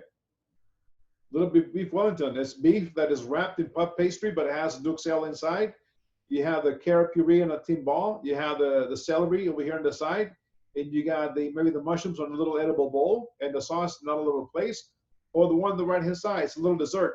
Charger plate, a bowl with crushed ice, some salt, and then the ice cream or sorbet in the middle. Okay, it's just the imagination. Food is food, guys, but how you put it on your plate is what counts the most. Okay. Even the one on the right-hand side, the one on the left is a little bit too far out spun, okay? But the one on the right, it's caviar, okay? Even Tobiko caviar, shelf life at the store, okay? This is raw fish or ceviche. You got some avocados. Take a look at the knife cuts on the avocados. Take a look at the knife cuts on the ceviche. Take a look at the how firm the caviar is. This ceviche can even be black drum, or shark or redfish, and the avocado on the bottom. You're looking for an appetizer. Here's an idea. You want to have seafood on it, okay? And you got the egg yolk on top and just a little bit of edible flour, maybe some microgreens. Very simple. Use a cookie cutter, okay? Put the avocado on the bottom, place your fish, pack it not so much avocado, place your caviar and remove the cookie cutter, and there you go. Easy, right? Okay. Here on the left-hand side, there's a fish with couscous, some tomato sauce, some squash and cherry tomatoes, a little bit of microgreens. Again, center of the plate with height, okay?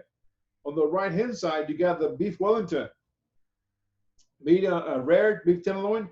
The mushroom ring on the outside is duxelle. Duxelle is made with duck pate and mushrooms. And then that's a spinach mousse, more layers, and then the puff pastry around it. And then the sauce around the plate. Very simple to make. Very simple, okay? Yeah, let's take a look at some plating ideas. Oh, come on, really?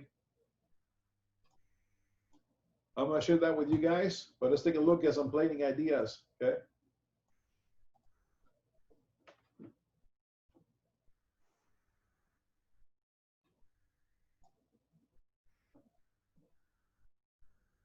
This chapter shows how to prepare the restaurant in a full. Oh no, that's not what I want. First, check the table to make sure it's not wobbly.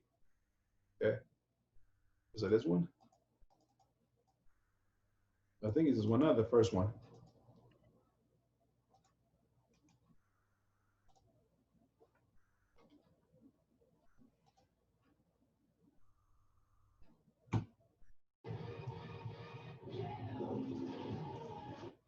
Let me see if I can share with you guys, give you some plating ideas, okay, guys? Come on, come on.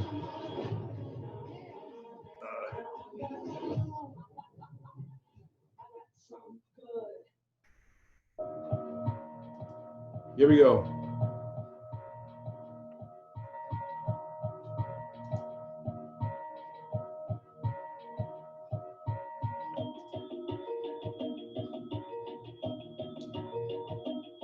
Take a look at tomato salad.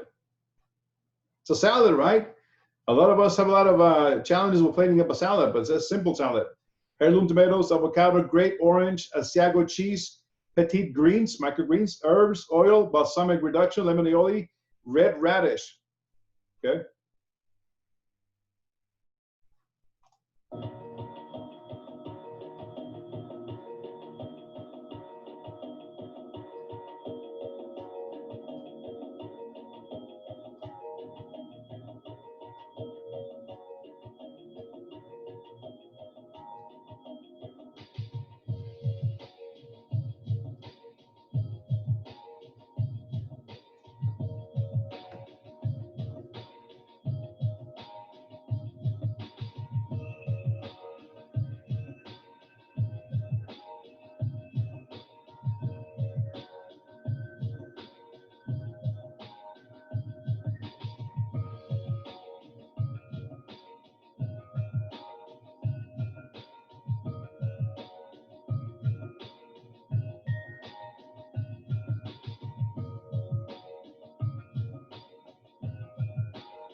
Easy salad, guys, easy.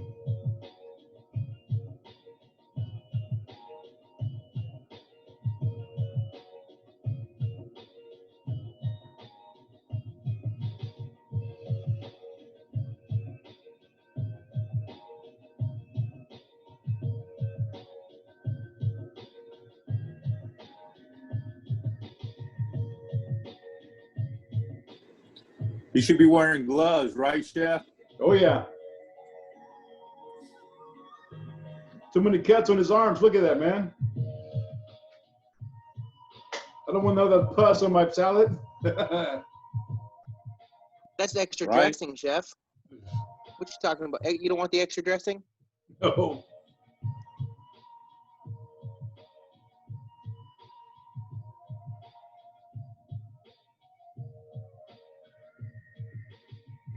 Yeah, his hands look like they went through a meat grinder. Yep. There you go. Tomato avocado salad. He usually does it, right?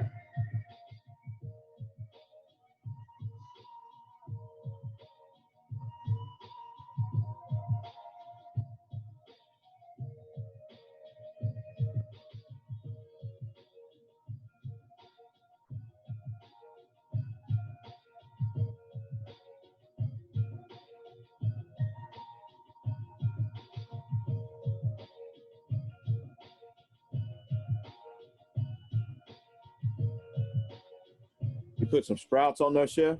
Mm-hmm. So it's a little bit microgreens.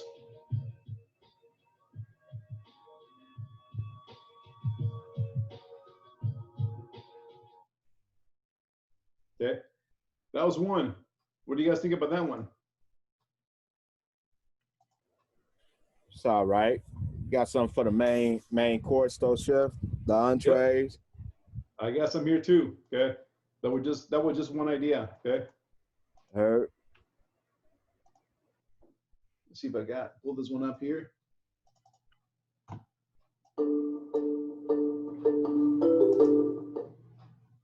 This one is for the main course, guys. So you guys have having a challenge for the main course. Take a look at this one, okay?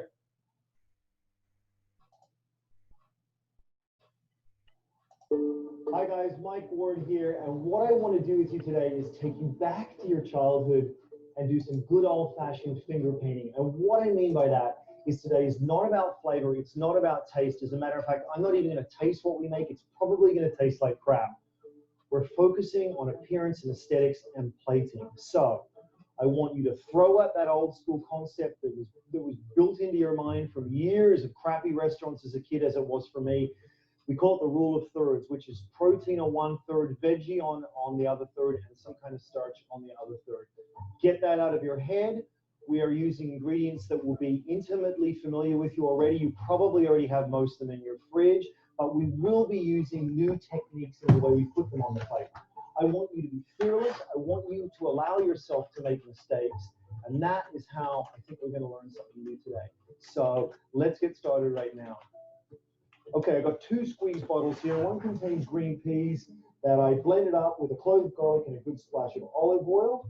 Here I've got just plain old mayonnaise, green peas. I've got edamame. I've got some parsley leaves. I've got some dill or fennel sprigs. I've got radish that I ran over a mandolin, or you can chop very finely. I've got some seedless, skinless, finely diced cucumber. I've got some finely diced red pepper. I've got ground cumin, and I've got ground pepper.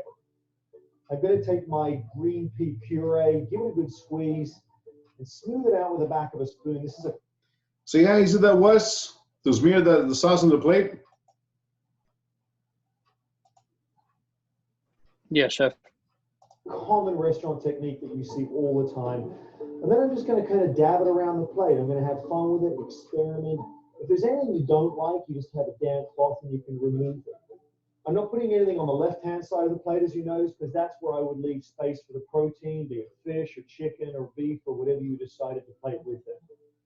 I'm going to take some of my edamame, some of my peas, just kind of layering up. Would you do that, put green on green?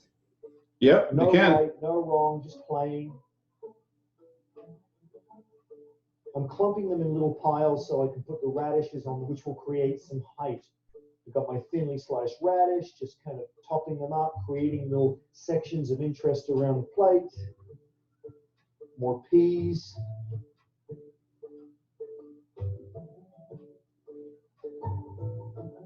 More radishes, creating little sections, and I'm building up.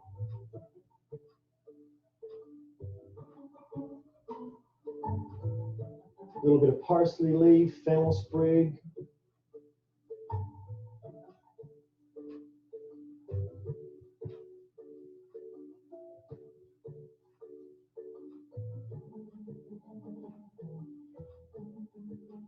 My finely diced cucumber. You'll notice here I use a very simple color palette of green, a little bit of red in the radishes and the red peppers, and white. You could go any which way with this color-wise. Obviously, flavor would dictate that. But for the purposes of this exercise, we're just playing with technique and application.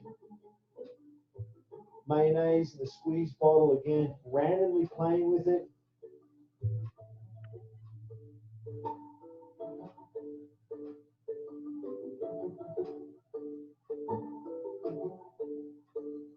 Ground cumin.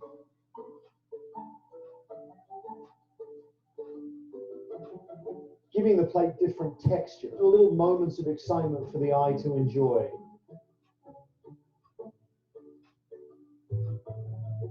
Dousing a little bit of olive oil, which will just loosen up that green pea puree, creating yet another texture and aesthetic on the plate.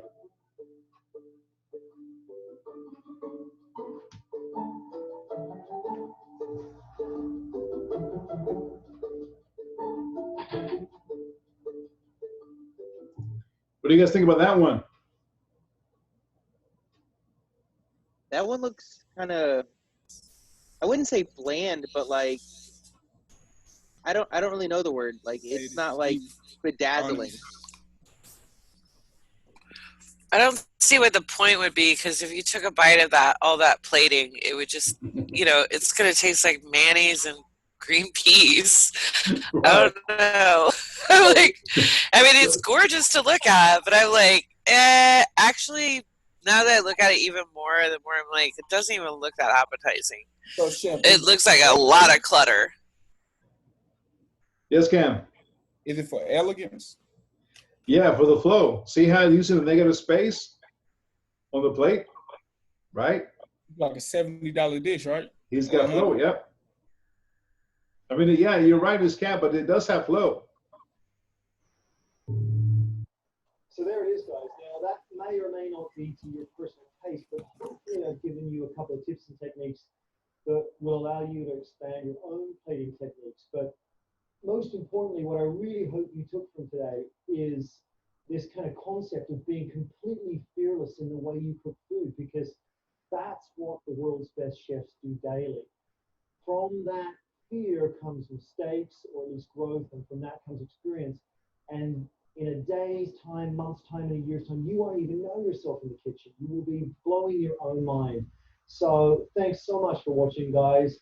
And just a little one, okay? Let me see the next one up, okay? I think this one is a little bit more, here we go, okay?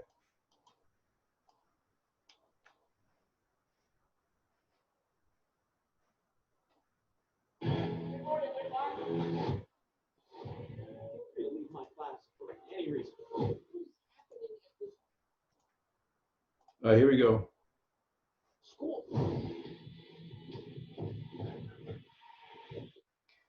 This is going to give you the technique, all right, guys? Oh, come on. Really?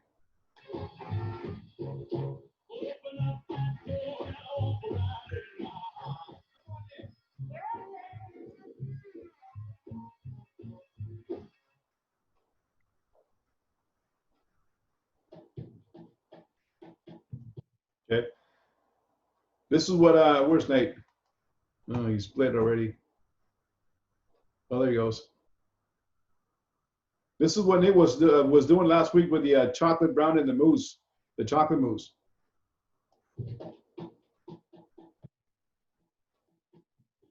You gotta have a turntable for that one. You guys love baking, probably have a turntable.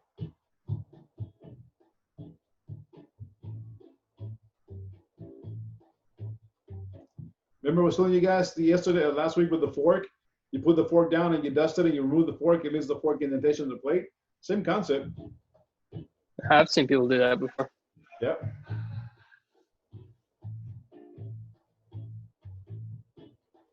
Easy does it.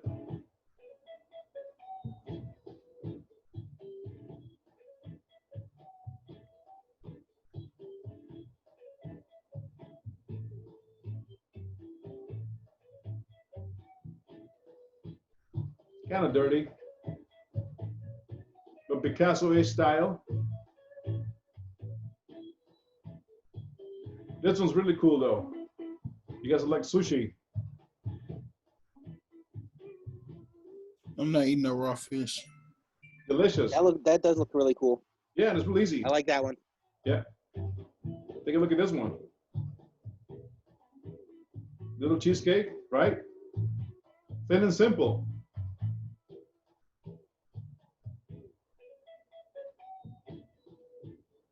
Would that one only work with sushi, chef? The eel sauce, yeah, but you can use that as something else for a different item. I mean, the technique will work for anything else, but not just you got to use something else instead of eel sauce. Yeah, like let's say you did barbecue sauce and a steak or something like that. Would like that dripping method or whatever work? Yep. But eel sauce could taste quite nice with like a chicken satay as well. Yeah, yeah. This one is kind of classic because we used to do this a lot.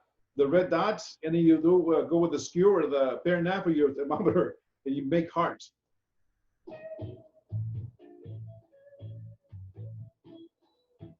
Even a fork.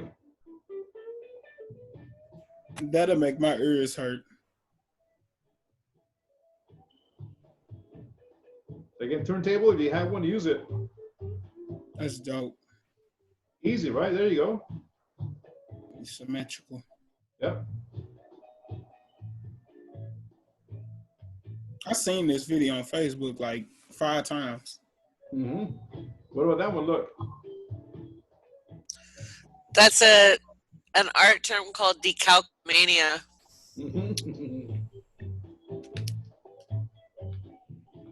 That was the easiest one to do, the little hearts. Face your brush. Boom.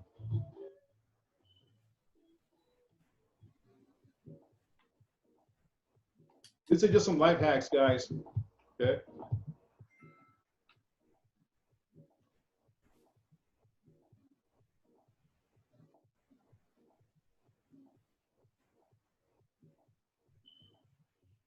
If you don't have a lemon squeeze the chingadera, I had a juicer for those lemons. That changed my life. You can't get nearly as much juice out of squeezing with your hands. I don't think that's a wise investment. It is, and they're so cheap Also, too. I don't stab holes in the bottom of toothpicks. That was a fruit salad. Kiwis are irritating.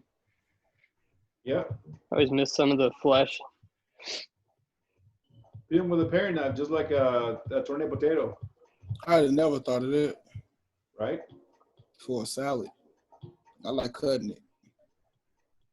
Nothing to use no glue with food. Take this one out, okay? If you're gonna have a basic tip,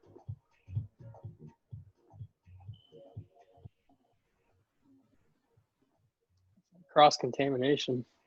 no, but it's clean. It's not, that's How how do you you do it. know? Yeah. That's probably same color. Yeah. Glue somebody's mouth together. Okay. Huh. Yeah, that's just waste of time. Use a knife better. There's no way she did that like that. Nah.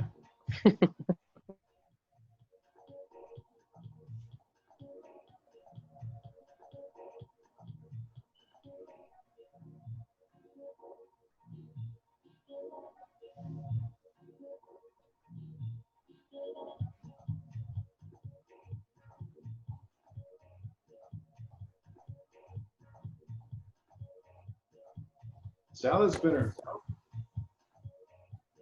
I'm gonna toss your salad.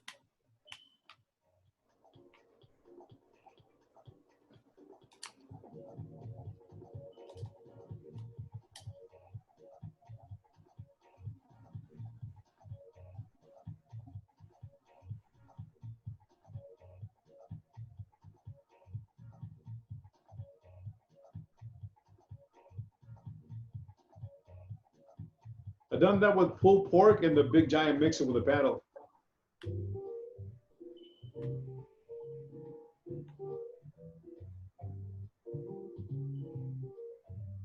The bullet. I got one of them.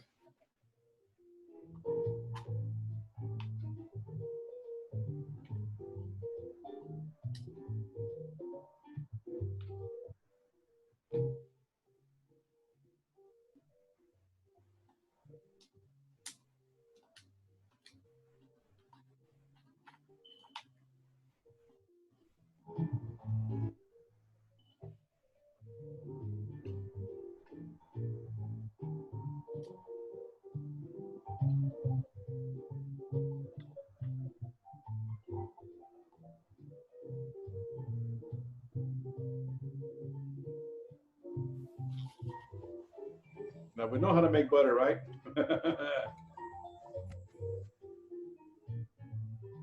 That how to make butter?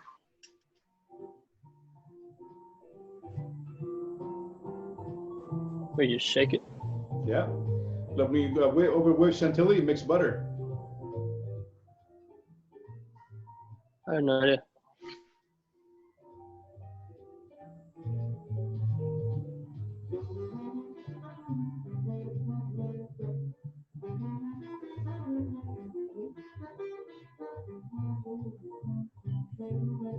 I see vinaigrette coming.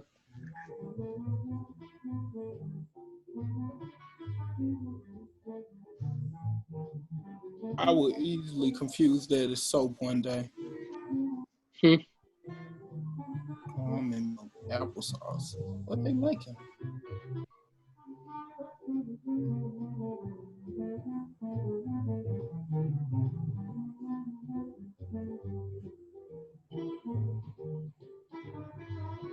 Oatmeal.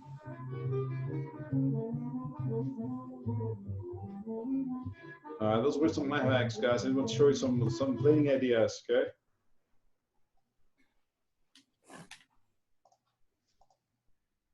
So any thought about what's coming up for this week? No, chef. And again, a plating idea is you can go ahead and figure out what you're going to do with your menu and type in whatever search. If you're going to do beef Wellington, type in beef Wellington Google search, and you get some ideas on what to plate up and how to plate it up, okay? So you got to create your menu, fonts, layout, logo, right? Got to create all that jazz. And then you got to go into the spreadsheet. You got to start filling it. Costing it out is going to take a lot of time. Okay, let me see if I have, for those of you guys, give you a little sample of what that is all about. Okay. I'm going to go real quick. Almost done. So I'm going to give you a little. Can you hang out just for a little bit so I can actually get a chance to visit with you before I go? Pongo, no. Oh, sorry. All right. Well, we're not done yet. Let's see, where is it? I thought she wanted to visit with you, Chef. I was like, okay. I'm sorry. No, my friend's been overworking on his van, and I haven't been able to see him. Okay, cool. So let me take a look at.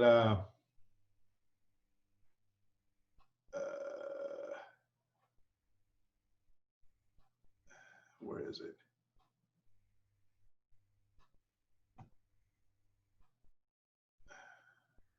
There's one.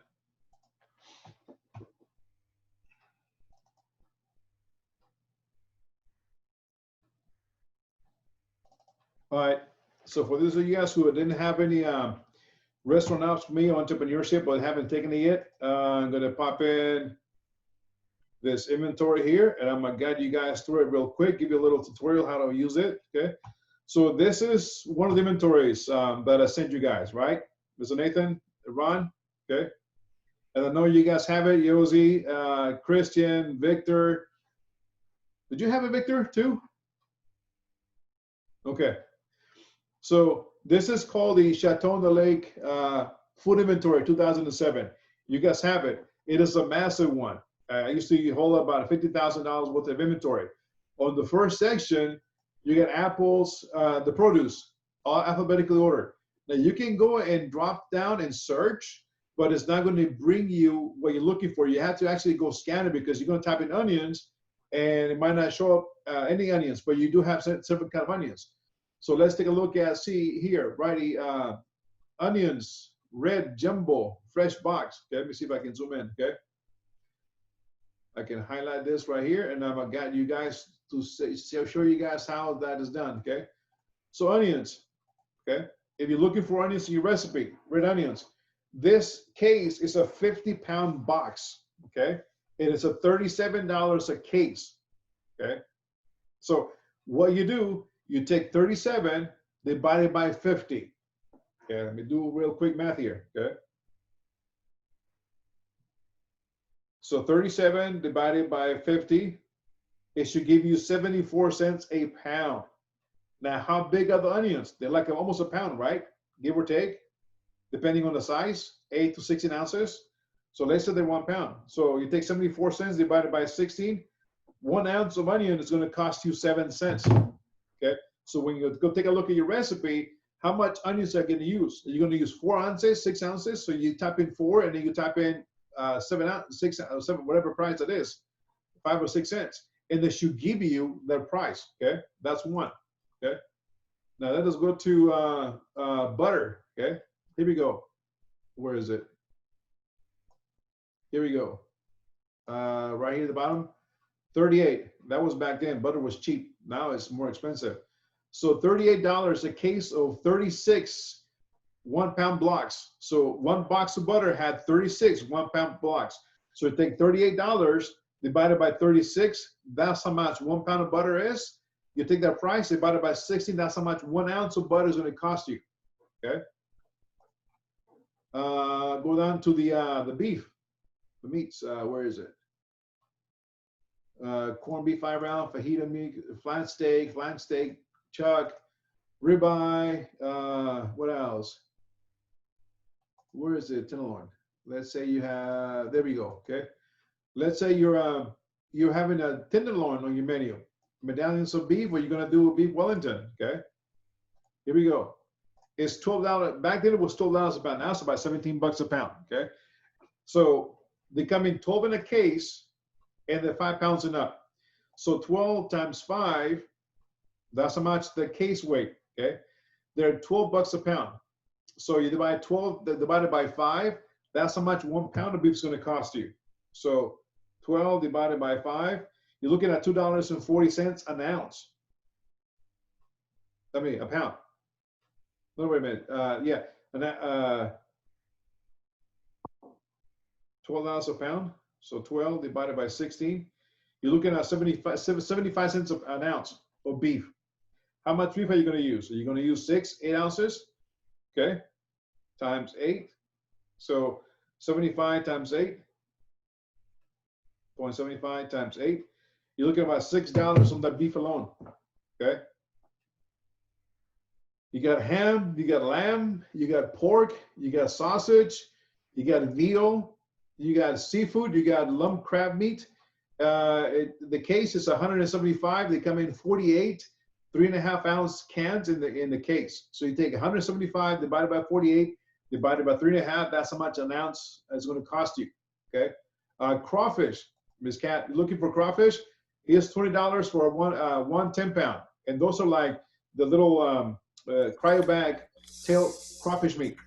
Okay? I actually changed my menu because talking with you about having like similar items or, you know, similar background regional stuff, and also the cost, how much my menu was costing was piling up, and I was like, I need to keep this within the budget range. So I changed. I had one, and then I scrapped it completely the next day, but I sent you the updated one, I believe. Okay. So that's crawfish. Okay, $20 divided by 10. That's how much one little package is going to cost you. Crab meat, catfish, salmon fillets. Those are the frozen ones. Lobster tails. Those are really expensive. Okay. Scallops. I was talking about scallops. They're $95 a case, and there's 10 pounds. So you find 95 by 10. That's how much a pound costs you. Okay. Langostinos, shrimp, 21.25. It's $8 a case divided by 10 pounds. That's how much a pound of shrimp costs you. And you want to find out how much a shrimp costs. So let's go this one real quick. So $80. Okay. You type in $80 divided by 10, $8 a pound. Okay. And the number 21.25, it's the number of shrimp per pound. So you take $8 divided by 21. Every shrimp is about 38.40 cents a piece. Okay. So it's got chicken, it's got duck, turkey, frozen items, appetizers, batters, breads, cakes, cookies, doughs, pies, pizza crust, shells, toppings, tortillas, vegetables, dry goods, from applesauce all the way down to raisins, to beans, to cans, black beans, red beans, dark cherries, ketchup, milk evaporated, condensed milk, you're looking for that, sauces, tomatoes, chips, condiments, crackers, dressings, extracts, flours, sugars. AP flour is $9 a 50-pound bag, so it's about 3 cents an ounce. Juice mixes, nuts, oils, olives, pasta, peppers, pickles, rice, sauces, soup bases. Okay, we had to use soup bases. Spices. You're looking for gumbo filet, Caribbean jerky, salt. Again, this is what I was talking about. So in a case of salt, it comes 12 little boxes of salt, and each one is about 3 pounds. So you buy 16 by 12 divided by 3. That's how much 1 pound is going to cost you. Divided by 16, it's about 3 cents an ounce of salt. Okay, all the way down to in the bottom, there's also some items here. You're looking for, let me see, banquets. No. Deli, dressings, cokes, sweet shop, toppings, cones, mixes, ice cream, restaurant. Like I said, it's about $50,000. We used to go in at 2 o'clock in the morning, and we'll finish at 2 o'clock in the afternoon the next day. 12 hours counting this crap. Okay. What else? The chocolate, the ones we have at school, the blocks, they're about $89 per 2 blocks. Okay. What else? That's another one here. It's $112 per 2. Okay. Bourbon, port, brandy, amaretto, marsala, triple sec, Bacardi, Kobe beef tenderloin. It was about $30 a pound back then. Foie gras, you have a foie gras on your menu. It's $46 a pound. What else? Tuna. It was about $10 a pound. Lobster meat, lobster bodies, scallops. U8 is under 8 scallops per pound. So they're the humongous ones. Okay. Seaweed salad, fresh oysters, Tobacco, sea bass.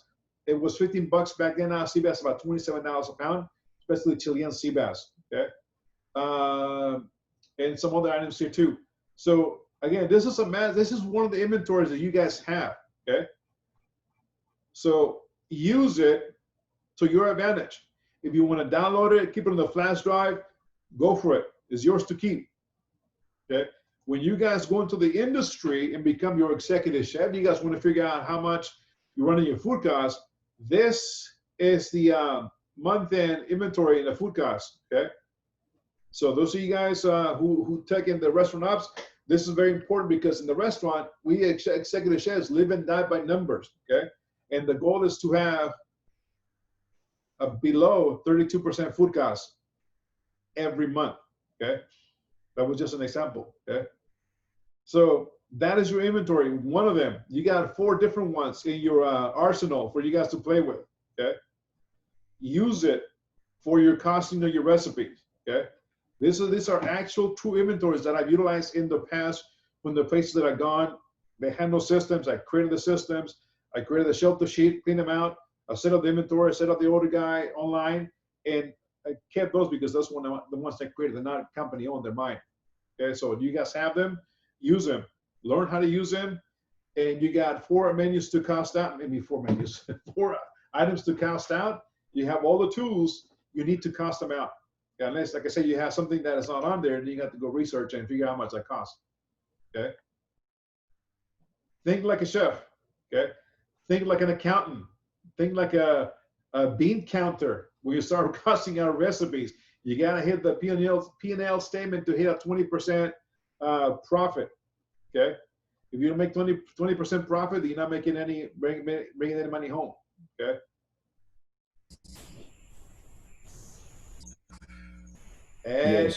Any questions? Can I holler at you after everybody's released, Chef?